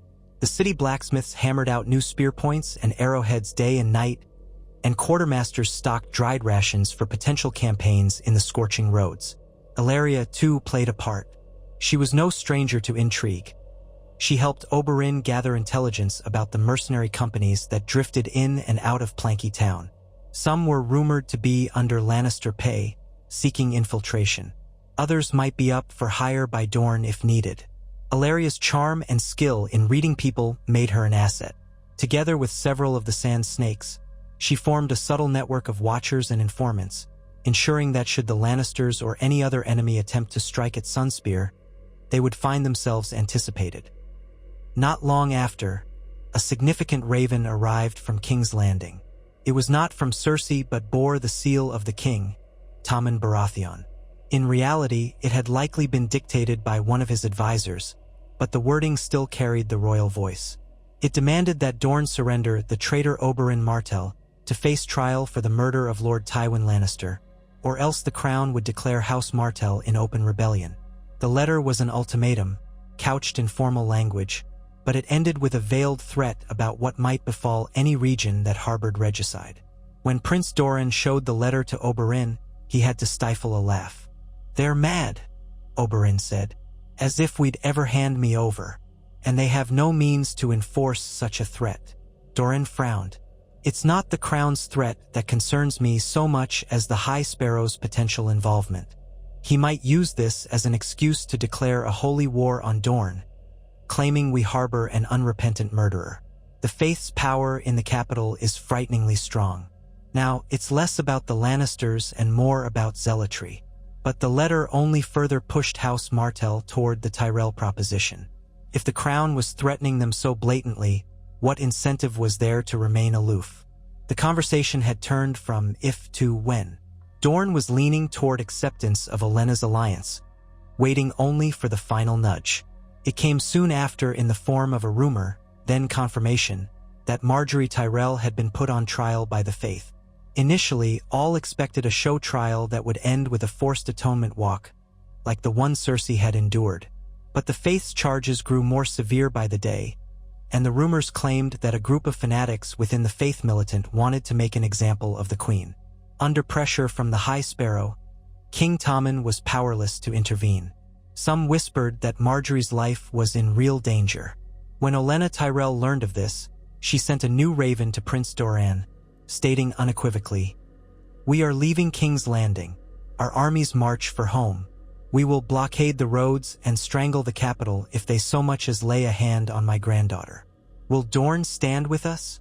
Doran read this aloud to Oberyn, Illyria, and a circle of Martell advisors. The question hung like a thundercloud. If Dorne stood back now, the Tyrells would resent them. If Dorne openly joined the blockade, it would become a full-scale confrontation with the Crown and the Faith. Silence reigned in the Solar until Oberyn finally spoke. "If we let the Tyrells do this alone, they might still succeed, but they'll remember our absence. If they fail, the Lannisters and the Faith will be emboldened to turn on us next. Standing aside serves no one but our enemies. I say we join them." Illyria nodded. "I agree. The Faith sees you as a murderer. They want Dorne brought to heel. We can't hide behind our mountains forever." Doran's expression was solemn. "Then we must be ready for all that entails. Summon our banners, coordinate with the Tyrell forces. If war is truly coming, we must bring it to a swift end. I won't have Dorne ravaged by a protracted conflict." They strategized late into the night.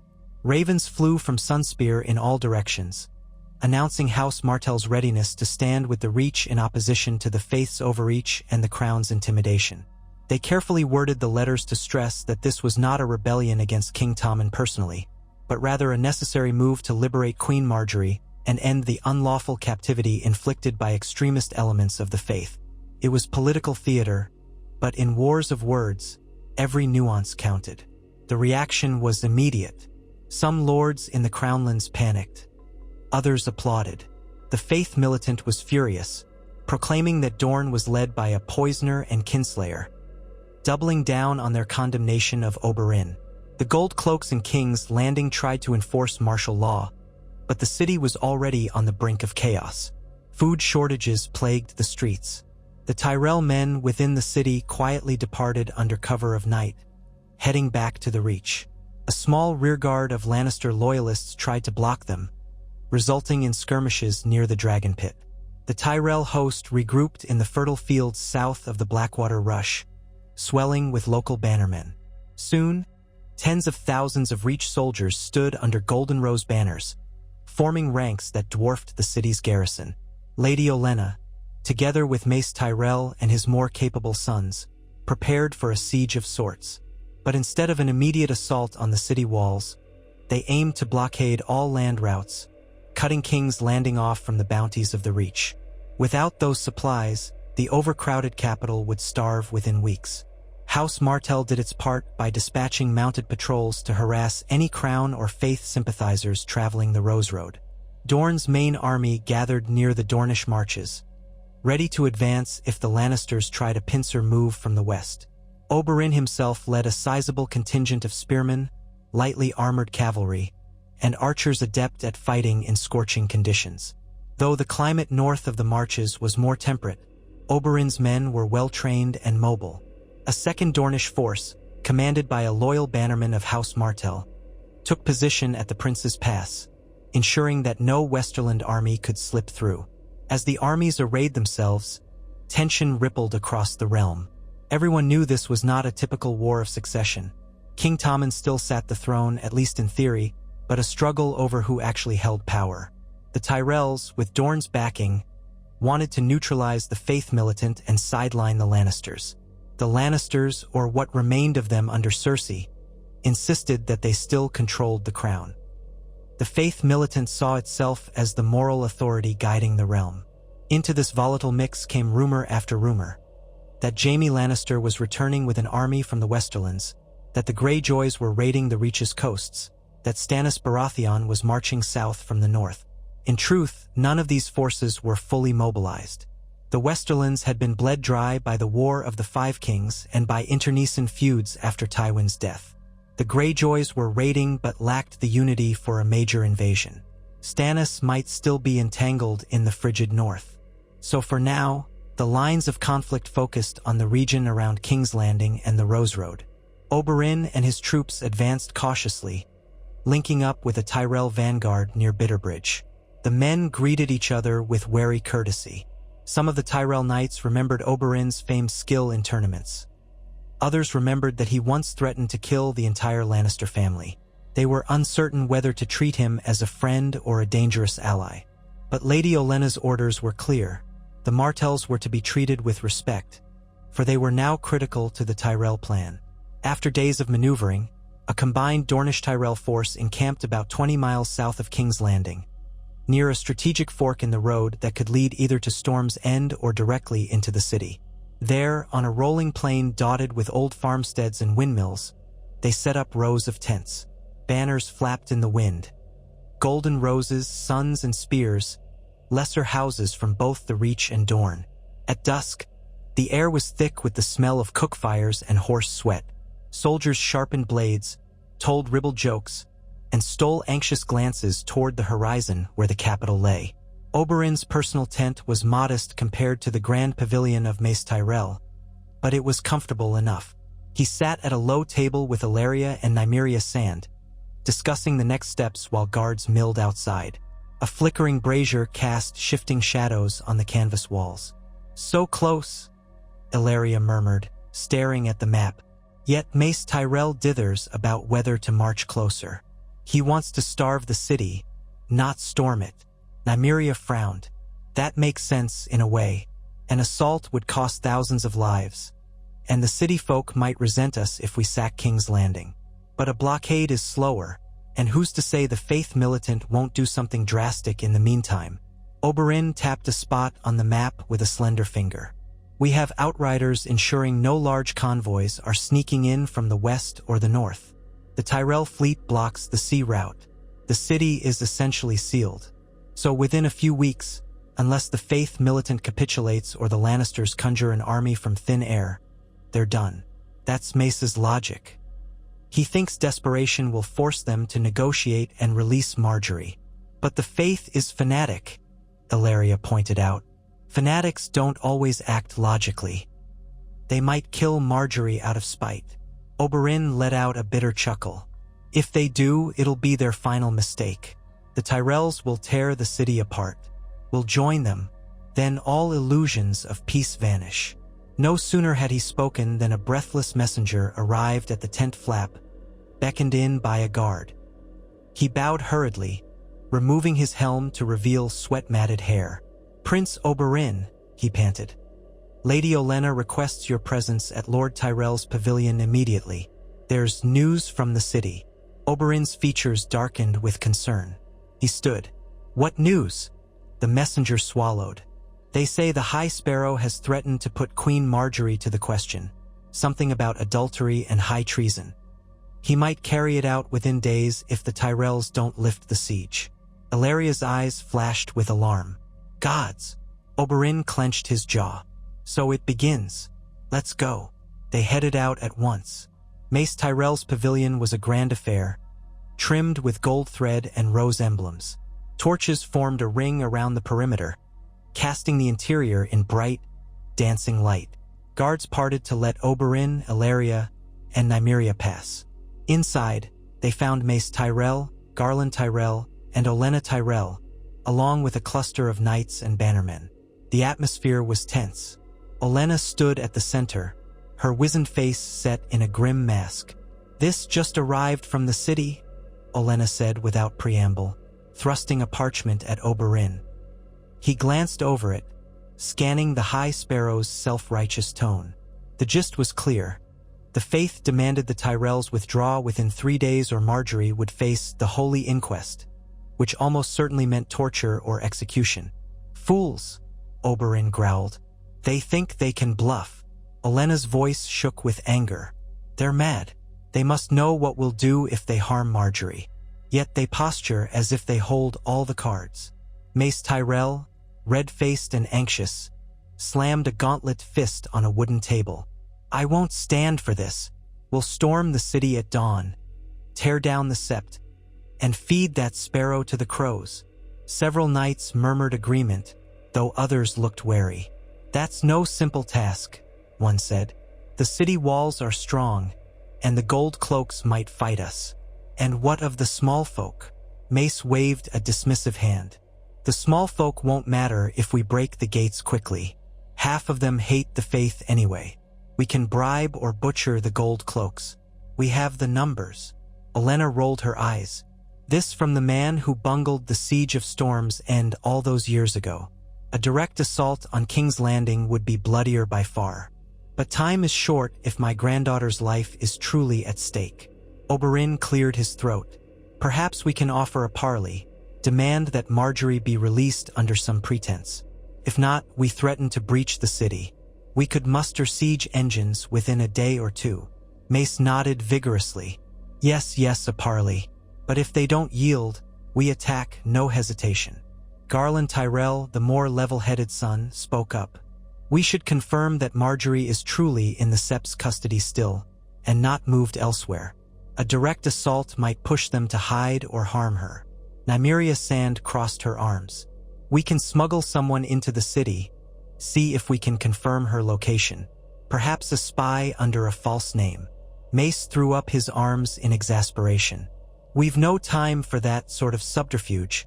The Sparrow gave us 3 days. He might kill her sooner. My daughter, Amira, heard from a Septon who fled that they're already preparing the dungeons." Olenna took a moment to survey the group, then gave a decisive nod. "We send an ultimatum back to the Sparrow. Release Margaery into our custody by sunset tomorrow, or we begin bombardment of the city walls. We'll see how he reacts. Meanwhile, we assemble siege engines, trebuchets, rams, everything we have. If the faith refuses to yield, we attack." She turned to Oberyn. "Will Dorne stand with us in a direct assault?" Oberyn exchanged glances with Illyria and Nymeria. Then he gave a curt nod. "Yes, if you commit to it, we'll fight by your side. But I suggest we do everything we can to negotiate first. A city assault is not something to take lightly." Olenna's lip curled. "Believe me, I know, but the faith leaves us no choice." Through the rest of the night, the Allied camp buzzed with furious activity. Soldiers hammered together mantlets, sharpened stakes, readied ladders for scaling walls. Oxen teams were arranged to haul pieces of siege engines forward at first light. The plan was to move within a few miles of the city, set up a forward position, and be close enough to threaten the walls. Oberyn oversaw his Dornish troops, ensuring they had the equipment for urban warfare: grappling hooks, light armor, and shields. Illyria and Nymeria rode through the ranks, offering encouragement and caution. The mood was tense. A full-on siege of King's Landing was about to commence, a stark echo of history. The last time armies had threatened the city so directly was during the War of the Five Kings and, before that, Robert's Rebellion. But never had a foreign power or a southwestern coalition marched so confidently to the city gates without a Targaryen on the throne. At dawn, the columns of men began to move. Dust rose in great clouds under thousands of boots and hooves. The Tyrell vanguard led, followed by a mixed center of Tyrell foot soldiers and Dornish spearmen, then more Tyrell cavalry on the flanks. The banners rippled in the early sunlight. As they advanced, the fields around them stretched wide, dotted with abandoned farmhouses. Many had fled before the army's arrival. A hush seemed to descend, broken only by the rattle of harnesses and the clank of metal. Hours later, the Allied force came within sight of King's Landing's walls. The city perched behind its high battlements, the Mud Gate and the Lion Gate visible even from a distance. The waters of the Blackwater glinted to the south, blocked by Tyrell warships. The gold cloaks on the walls looked like small yellow dots, rushing from battlement to battlement. Presumably, the bells of the city were tolling an alarm. Here and there, the seven-pointed star of the Faith militant fluttered, indicating that the High Sparrow's men also manned portions of the ramparts. It was an unsettling sight. Holy zealots, armed with crossbows and swords, patrolling the same walls once guarded by the city watch. Olenna and Mace Tyrell halted the host on a rise that offered a vantage over the city. Quickly, the soldiers erected a command pavilion, while engineers scrambled to set up the first wave of siege engines. Runners were dispatched with a final ultimatum for the High Sparrow: deliver Margaery immediately or face an assault. Oberyn's brow furrowed as he surveyed the walls from horseback. He could see portions of the city's rooftops, the towers of the Red Keep rising in the distance. The memory of Tywin's solar and that final confrontation flickered through his mind. How different it felt now, to be leading an army at the city's gates rather than stalking its corridors. Alleria rode beside him, scanning for signs of movement. "Do you think they'll surrender her?" she asked softly. "Hard to say," Oberyn murmured, the wind tugging at his cloak. Fanatics seldom yield to reason, but they might fear the Tyrell threat enough to bend. If they kill Margaery, they sign their own death warrant. Nymeria, mounted on a sleek mare, eased her horse closer. "One of our scouts says there's confusion on the walls. The gold cloaks and the Faith militant are not acting in unison. Some might be loyal to Tommen or to the Lannisters rather than the Faith. That could delay their response." Oberyn's expression hardened. They'd better decide soon. Throughout the day, the Allied force solidified its positions. Campfires sprang up in rows, cooking pots bubbling. Officers barked orders. The next wave of siege equipment trundled in from behind, including a large trebuchet bearing the sigil of House Tyrell, christened Queen of Thorns, presumably in Olenna's honor. Dornish archers scouted vantage points on nearby hills to watch for surprise attacks. As evening fell, tension mounted. The Tyrells received no reply from the High Sparrow. The horizon glowed with the last embers of daylight, and the city's walls darkened under the sky. Torches flickered there, and watchers could see the silhouettes of archers stationed along the battlements. The waters of the Blackwater to the south churned with Tyrell galleys. Then, just as the final rays of sun slipped away, a lone figure emerged from the city gate, riding under a tattered white flag. The watchers in the Allied camp stirred, a ripple of awareness passing from soldier to soldier. Olenna and Mace Tyrell, flanked by a small guard, rode out to meet this emissary in the no-man's land between the city and the Allied lines. Oberyn joined them, spear in hand, with Alleria and Nymeria trailing. The emissary proved to be a Septon wearing the gray robes of the Faith, looking pale and terrified in the torchlight. He dismounted shakily, glancing around at the ring of swords and spears. Mace Tyrell wasted no time. "Well," he demanded, "where is my daughter?" The Septon bowed repeatedly. "Mercy, my lords, mercy. The High Sparrow bids me inform you that Queen Margaery remains alive, but she must face holy judgment in 3 days' time. Should you desist in your siege and depart the city, she shall be given a fair hearing. Otherwise," Olenna's glare could have cut glass. "Otherwise she dies, is that it?" The Septon swallowed hard, nodding. "It is the will of the Seven, so the High Sparrow proclaims. He begs you to lay down your arms and atone for your sins." Oberyn sneered. "Does the High Sparrow think we're fools? He kidnaps the Queen, blackmails you to leave, and we're to trust he'll hold a fair trial afterward. We will not withdraw a single step," Mace Tyrell thundered, pointing a gloved finger at the trembling Septon. "Tell your master this. Release my daughter at once, or tomorrow at sunrise our trebuchets will tear your walls down stone by stone." The Septon cowered, tried to offer a prayer, but Olenna snapped at him. "Enough. You have our answer. Go." The poor man nearly stumbled over his robes as he mounted his horse and galloped back to the city. Darkness closed around them, the gloom broken only by the allied torches. "That's it, then," Olenna said grimly, turning to the group. "At dawn, we attack." Oberyn exhaled, inwardly steeling himself for the slaughter to come. Ellaria reached for his hand. In her touch, he sensed both reassurance and sorrow. A direct assault on King's Landing would be like unleashing a new wave of war upon a city that had seen too much blood already. But the Faith Militant had left them no choice. They rode back to camp. Soldiers and officers swarmed to finalize preparations. Ladders were counted, rams tested, scouts briefed on possible weak points in the walls. The Tyrell lines were enormous, bristling with manpower, and the Dornish contingent was no small threat either. The combined force might indeed take the city, at a cost in blood that nobody could fully predict. Late into the night, Oberyn and Ellaria found a private moment in his tent. He was polishing his spear reflexively, the hiss of the whetstone a somber lullaby. She watched him with a mix of concern and pride. "Remember the last time an army broke the gates of King's Landing?" she asked softly, sitting beside him. "Rhaegar Targaryen was dead, and Tywin Lannister arrived with a host, then let his men sack the city. That led to Elaya's fate." Oberyn nodded, jaw tight. "I remember. Half the city was ravaged. The Lannisters slaughtered the Targaryen loyalists. I was away in Dorne at the time, or I might have died too. The memory still haunts me, and haunts the city, whether they admit it or not." Ellaria stroked his arm. "Promise me we won't become that.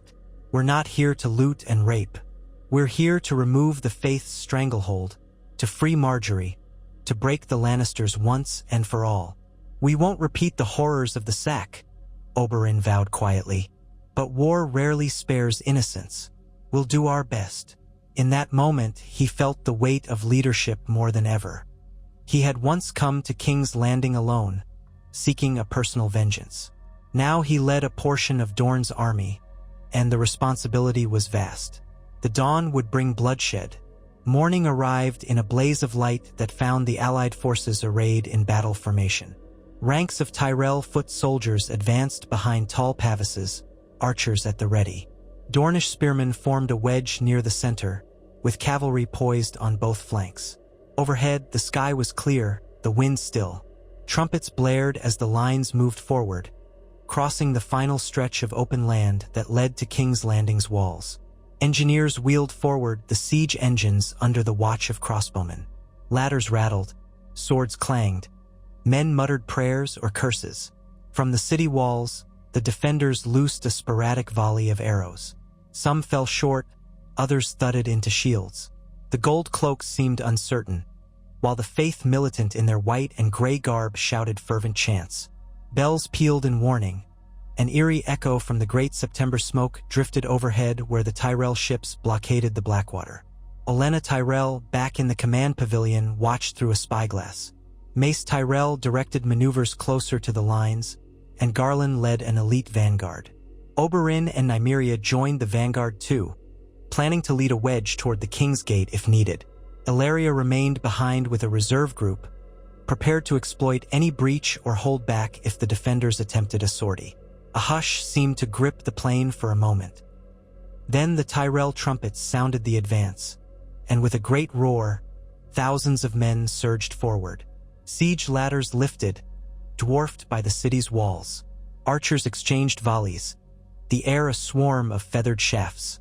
The wooden rams creaked as men pushed them, seeking to batter the gates.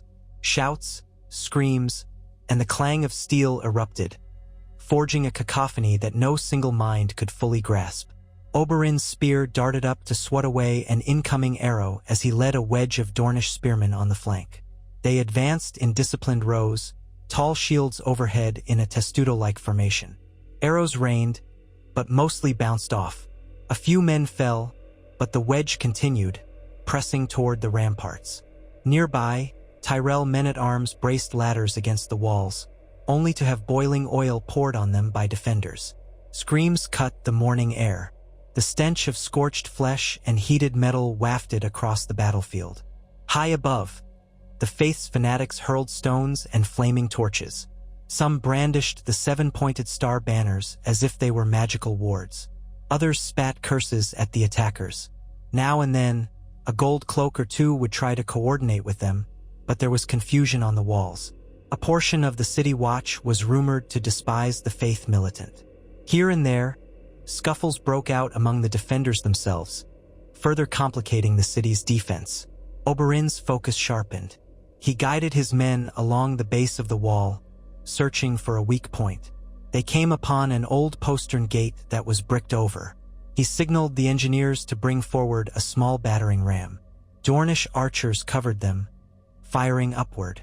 The defenders hurled a barrage of rocks, and one struck a Dornish engineer, crushing his shoulder. The man crumpled with a cry. Oberyn hissed in frustration. War was never clean. Suddenly, a flaming arrow soared overhead, striking the thatched roof of a small outbuilding near the wall. It ignited, thick smoke billowing.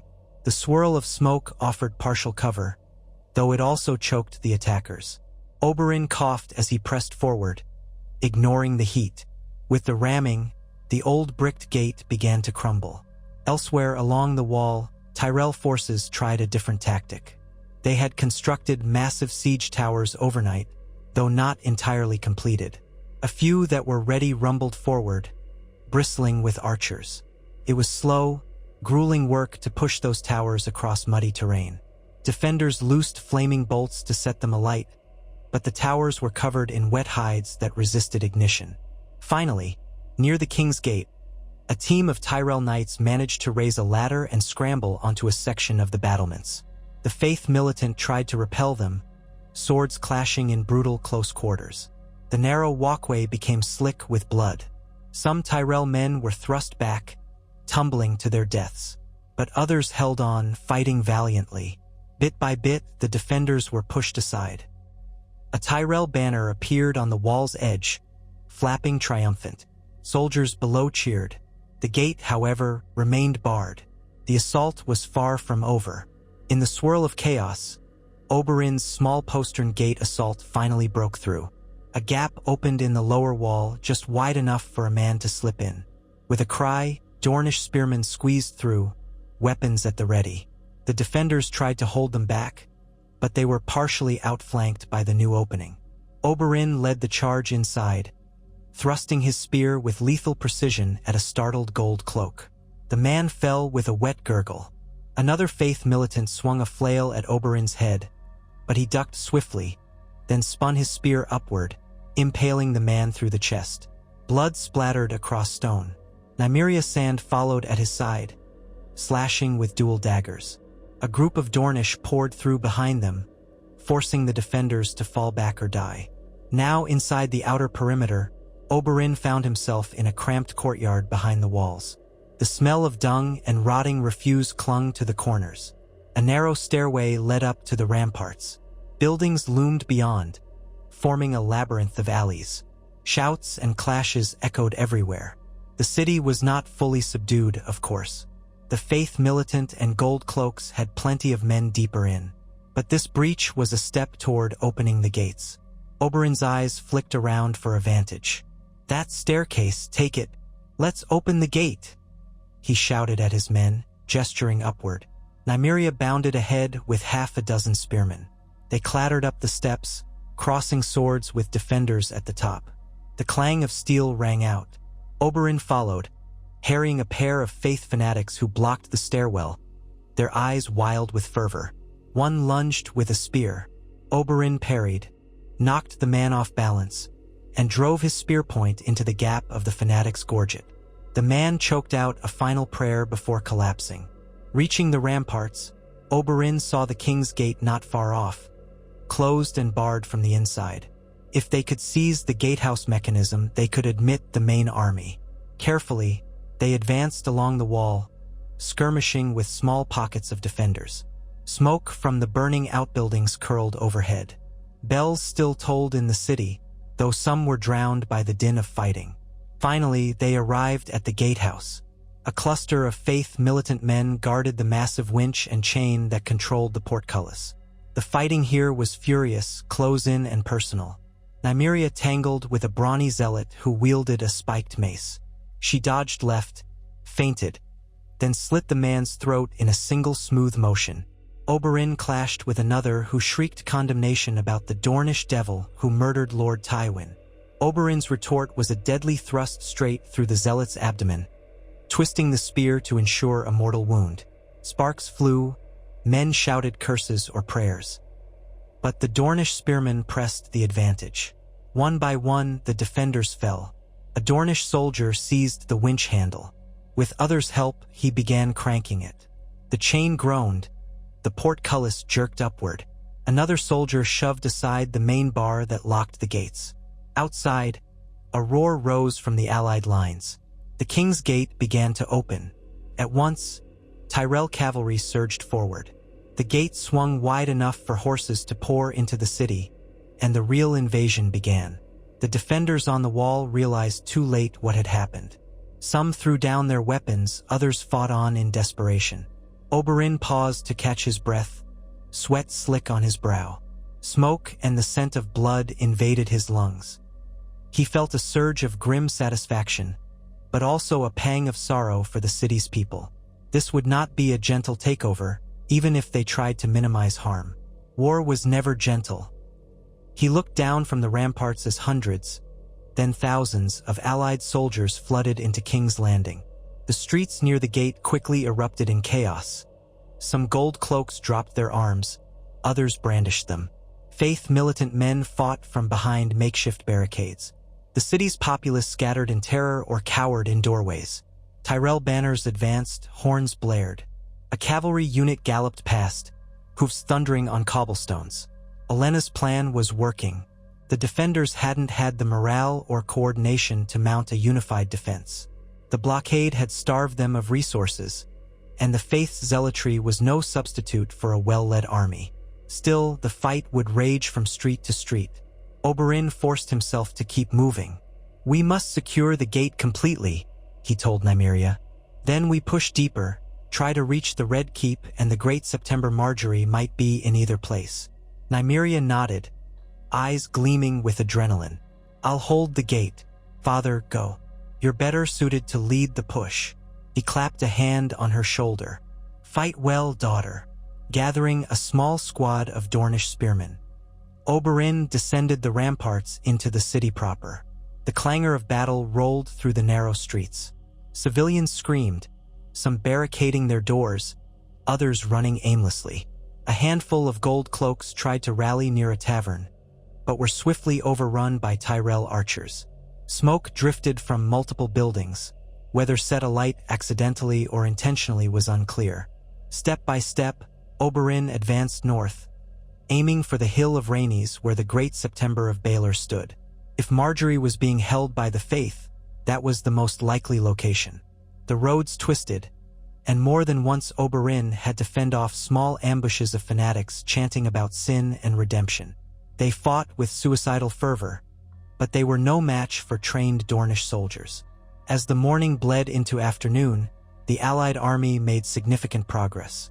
Word filtered through that Mace Tyrell and Garland had seized control of the main thoroughfare leading to the Red Keep. Another rumor claimed that some of the gold cloaks had switched sides, arresting Faith militant members where they could. The city's population was in uproar, and the lower classes seemed uncertain whether to side with or flee from the invaders. Finally, Oberyn and his squad approached the grand steps of the Great September. A horde of Faith militant blocked the marble stairs, gripping swords, spears, and clubs. Their leader, a tall man with shaven scalp and an emblem of the Seven on his chest, shouted, "You shall not defile this holy place. The Seven defend us." Oberyn's face hardened. "We come for Margaery Tyrell," he barked. "Give her up, or we'll cut our way through." The fanatic's eyes bulged with hatred. "Whore of Babylon, we'll die before we release that sinner." A heavy sigh escaped Oberyn. "So be it." He gestured, and the Dornish spearmen surged forward. The steps became a battleground, men slipping on blood-slick marble. The Faith fanatics fought wildly, but they were outnumbered and outmatched. Spear thrust after thrust felled them. A few tried to retreat inside the sept, but they were pursued relentlessly. The great doors of the September of Baelor, carved with images of the Seven, were flung open. Screams and clashing steel echoed in the holy space, once a place of worship, now an arena of war. Inside, candles and incense burned, though the atmosphere was filled with swirling dust and the terrified cries of septons and septas. Oberyn pressed ahead, spear in hand, scanning for any sign of Margaery or the High Sparrow. Dornish soldiers fanned out, subduing or killing fanatics as they encountered them. A few took the high ground at the altar, brandishing relics as if they were weapons. Near the center of the sept, Oberyn spotted a cluster of men in tattered robes. One of them wore a simpler brown robe and had a face etched with ascetic lines. The High Sparrow himself. He stood behind a trembling figure, a young woman, bound and gagged, her hair disheveled. Margaery Tyrell. A handful of Faith militant ringed them defensively. With a roar, Oberyn lunged forward, cutting through two zealots who tried to bar his path. The High Sparrow glared. "You come to defile the holy sanctum," he intoned, voice trembling with righteous fury. "This woman must answer for her sins." Oberyn's spear aimed at the fanatics, forcing them back. "Release her, or I'll spill your blood on this sacred floor." The High Sparrow sneered. "Blood is on your hands already, Red Viper. Have you not killed enough? The Seven judge you, and you will burn for your crimes." Before Oberyn could retort, Margaery made a muffled sound behind her gag, eyes wide with terror. One of the zealots held a knife to her throat. Oberyn, panting from exertion, snarled, "Do that, and not one of you walks out of this sept alive." For a tense moment, it seemed the fanatic might slit Margaery's throat out of sheer fanaticism. But the crash of swords around them, the thunderous approach of more soldiers, and the realization that the Faith was losing the city seemed to give him pause. He hesitated. Abruptly, the High Sparrow gave a gesture of resignation. "You cannot kill Faith," he hissed. "We become martyrs, and the realm will drown in sin." Several more Dornish spearmen burst in, spears leveled. One fanatic flinched and let go of Margaery. She slumped forward. Oberyn darted in, knocking the man aside. Another zealot lunged from behind, but a Dornish soldier impaled him before he could strike. The High Sparrow alone remained standing, chin high in defiance. Oberyn wrenched the gag off Margaery and quickly used his dagger to slice through her bonds. She gasped, half collapsing against him, trembling. "Thank you," she managed. "My family, did they come?" "Your grandmother and father lead an army at the gates," Oberyn told her. "You're safe now." She clutched his arm, her face pale and drawn from weeks of confinement. The sparrow he would have. Oberyn guided her behind a wall of Dornish spears, away from the High Sparrow's immediate reach. The old fanatic stared at them, the flicker of unstoppable rage in his eyes. He almost looked as if he wanted Oberyn to kill him, to become a martyr. But Oberyn had not come for revenge on the Faith, only to rescue Margaery and break their grip. Still, the High Sparrow was dangerous. Oberyn nodded to the soldiers. "Take him into custody. Alive." A wave of scorn crossed the High Sparrow's face. "You cannot imprison the light of truth." One of the soldiers slammed the butt of a spear into his stomach, doubling him over. Another twisted his arm behind his back, clapping him in chains. Oberyn felt no remorse watching the so-called holy man gag in pain. By now, other Tyrell soldiers rushed into the September. They cheered to see Margaery safe. She leaned heavily on Oberyn's shoulder until her brother, Loras Tyrell, fresh from some other corner of the city, ran in, bloodied but alive, and gathered her in his arms. Joy mingled with exhaustion. "I must go to grandmother," Margaery said through tears. "Thank you, Prince Oberyn. You've saved me." Oberyn inclined his head. "Your family did most of the work, my lady. I only sped it along." They began filtering out of the sept, bringing the High Sparrow and any surviving fanatics as prisoners. Outside, the city was still full of fighting, but pockets of calm had begun as the defenders realized the cause was lost. The King's Gate was wide open, Tyrell banners flying. Smoke rose from scattered fires. The main thoroughfare to the Red Keep was seized by the Allied forces. A new dawn had broken for King's Landing, though it was a dawn marred by violence and ruin. In the days that followed, the Tyrells consolidated control. The Gold Cloaks, leaderless and demoralized, mostly laid down arms. Some Lannister loyalists attempted to hold the Red Keep, but they were outnumbered. Word spread that Cersei Lannister had locked herself in Maegor's holdfast with a handful of guards. Raving in fury, Tommen was found cowering in his chambers, uncertain whom to trust. The Tyrells, with Dornish support, declared a new regency council. Margaery, traumatized but alive, took Tommen under her wing, effectively controlling him. Olenna Tyrell pulled many strings behind the scenes, ensuring that the Faith Militant was dismantled, its members arrested or executed. The High Sparrow's trial was swift, his condemnation certain. Oberyn remained in King's Landing for several weeks during this transitional period. He saw the aftermath. Corpses in the streets, buildings scarred by fire, families mourning, but also a sense of relief among many small folk who had resented the Faith's harsh rule. He and Illyria stayed in the Red Keep, occupying once grand chambers that had belonged to lesser Lannister courtiers. The tension between him and any remaining Lannisters was palpable, but House Lannister was barely present now. Cersei was in no condition to wage a countercoup. A fateful encounter took place one evening when Oberyn passed near the royal apartments. To his surprise, Jaime Lannister emerged from a corridor, his face lined with weariness. He had returned from the Riverlands just in time to see the city fall to the Tyrell-Dornish alliance. Gold Cloak guards parted for him, unsure whether to treat him as friend or foe. Jaime wore dusty plate armor, his golden hand glinting in the torchlight. The two men locked eyes. Memories rushed back. Oberyn had once threatened to kill all of House Lannister for Elaya's sake. Now, Tywin was dead by Oberyn's hand. Joffrey was poisoned by others. Cersei fallen from grace. Jaime's stoic face betrayed complicated emotions. Rage, grief, resignation. "So," Jaime said finally, voice echoing in the corridor, "you got what you wanted. My father's dead. The realm is in tatters." Oberyn's fingers flexed on the shaft of his spear, though it remained pointed at the ground. "Your father deserved it for what he did to Elia." The realm was already in tatters the moment the Lannisters started their wars. Jaime exhaled through his nose. "He was not a kind man, but he was my father. You might have taken the head of the mountain instead. But Tywin, well, you've left a ruin behind." A flash of anger lit Oberyn's eyes. "I have? The Lannisters had their own hand in that ruin. Don't blame me for every ill that's befallen the realm since Robert's rebellion." Jaime closed his eyes momentarily. "I'm not here to fight you, Martell. There's been enough blood. My sister is raving. My nephew is enthralled by the Tyrells, and the city is lost. You've won.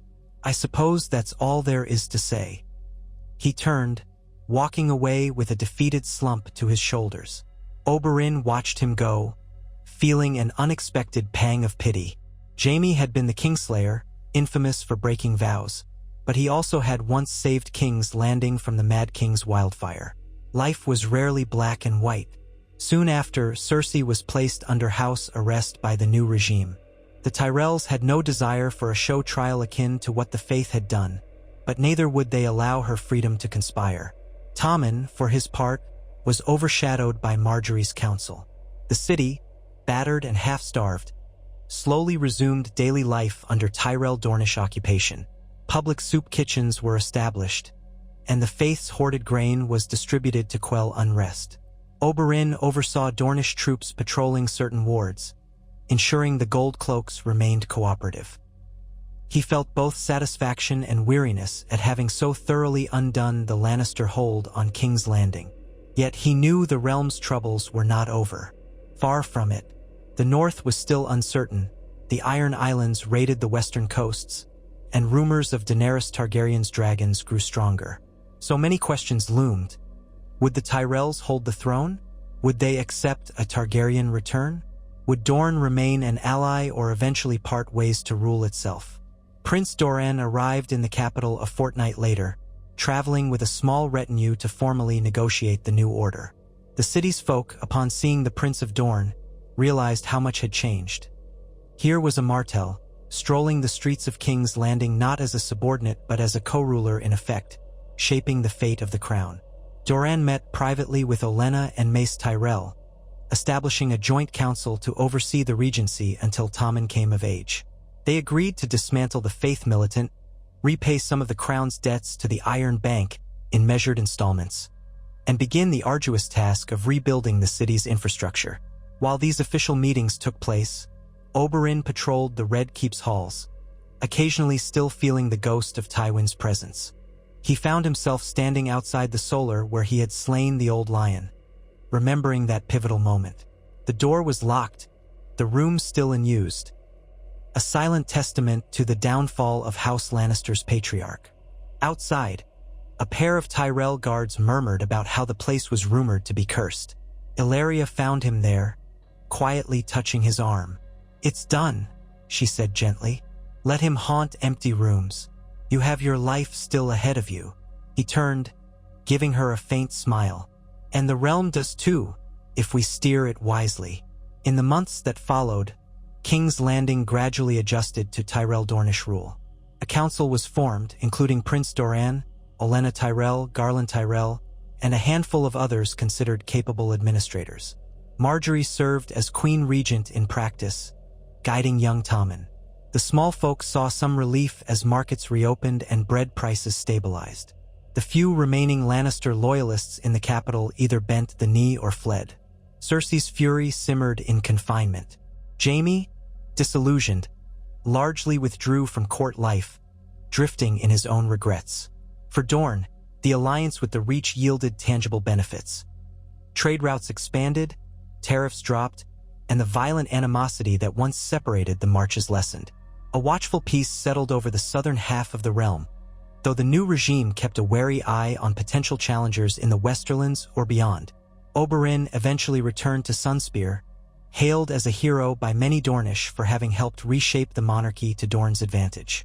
He spent time with his daughters, proud of Nymeria's battlefield prowess, Tyeen's cunning, and each sand snake's unique gifts.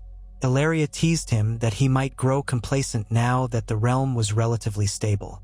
But Oberyn only smiled a knowing smile. "Complacency has never suited me," he said, strolling with her along the palace gardens. "And the realm is never truly stable. We have new alliances, yes, but what happens when Daenerys Targaryen arrives with dragons?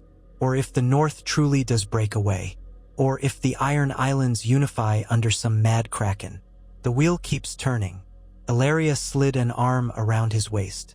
"Then we face those storms together, as we always have. You're the Red Viper, and now, more than ever, you have the power to shape how Dorne weathers whatever comes next." He pressed his lips to her temple. "We will see it through. For Elia, for Dorne."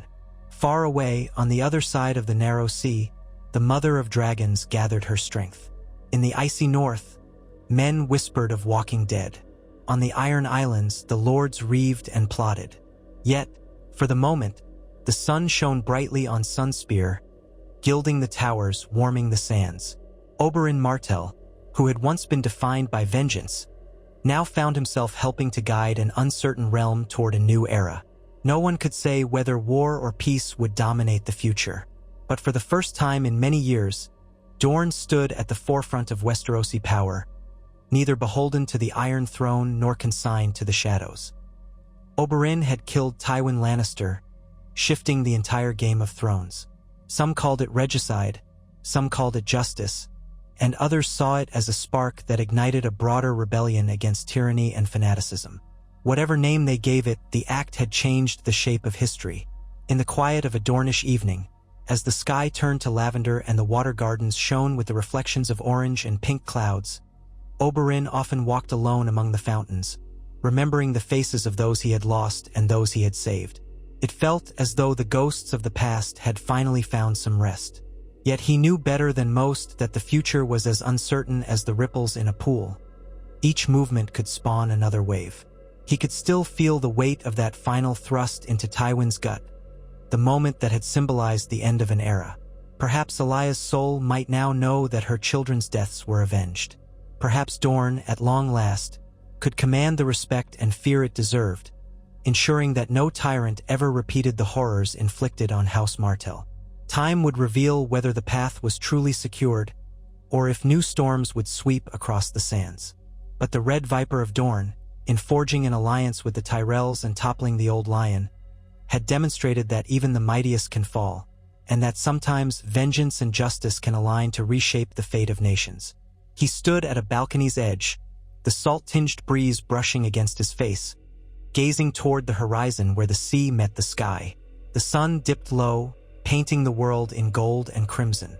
Ellaria joined him, silent at first, slipping her hand into his. He felt her warmth, and they shared a quiet moment of reflection. It was always about her, wasn't it? Ellaria finally said softly. Elia, and her children. Oberyn's eyes flickered, memories drifting through them like ghosts. Yes, but also about all of Dorne, about our pride, our right to justice. Too many called us weak or afterthoughts, but no longer. We've broken the wheel of Lannister rule. She nodded, leaning her head on his shoulder. And tomorrow? Tomorrow, he replied. We keep forging our path. We watch for threats, we prepare for alliances or conflicts yet to come. We remember we are Martells, unbent, unbowed, unbroken. His voice was calm yet resolute. In that moment, Oberyn felt the weight of destiny shift. He had started as a single man driven by vengeance. Now, he was a prince, a general, and a statesman, safeguarding a fragile peace in a realm roiled by endless turmoil. He had spilled Tywin Lannister's blood and shattered the old order. Whether that was a step toward a better future or simply another rung in the ladder of chaos remained to be seen. For now, the sky burned with the last light of the day, and the waters below the balcony shimmered with the reflection of two figures standing side by side, hands entwined. The Red Viper had sunk his fangs into the lion, and the realm, like the wind that swept across the dunes, would never blow quite the same way again.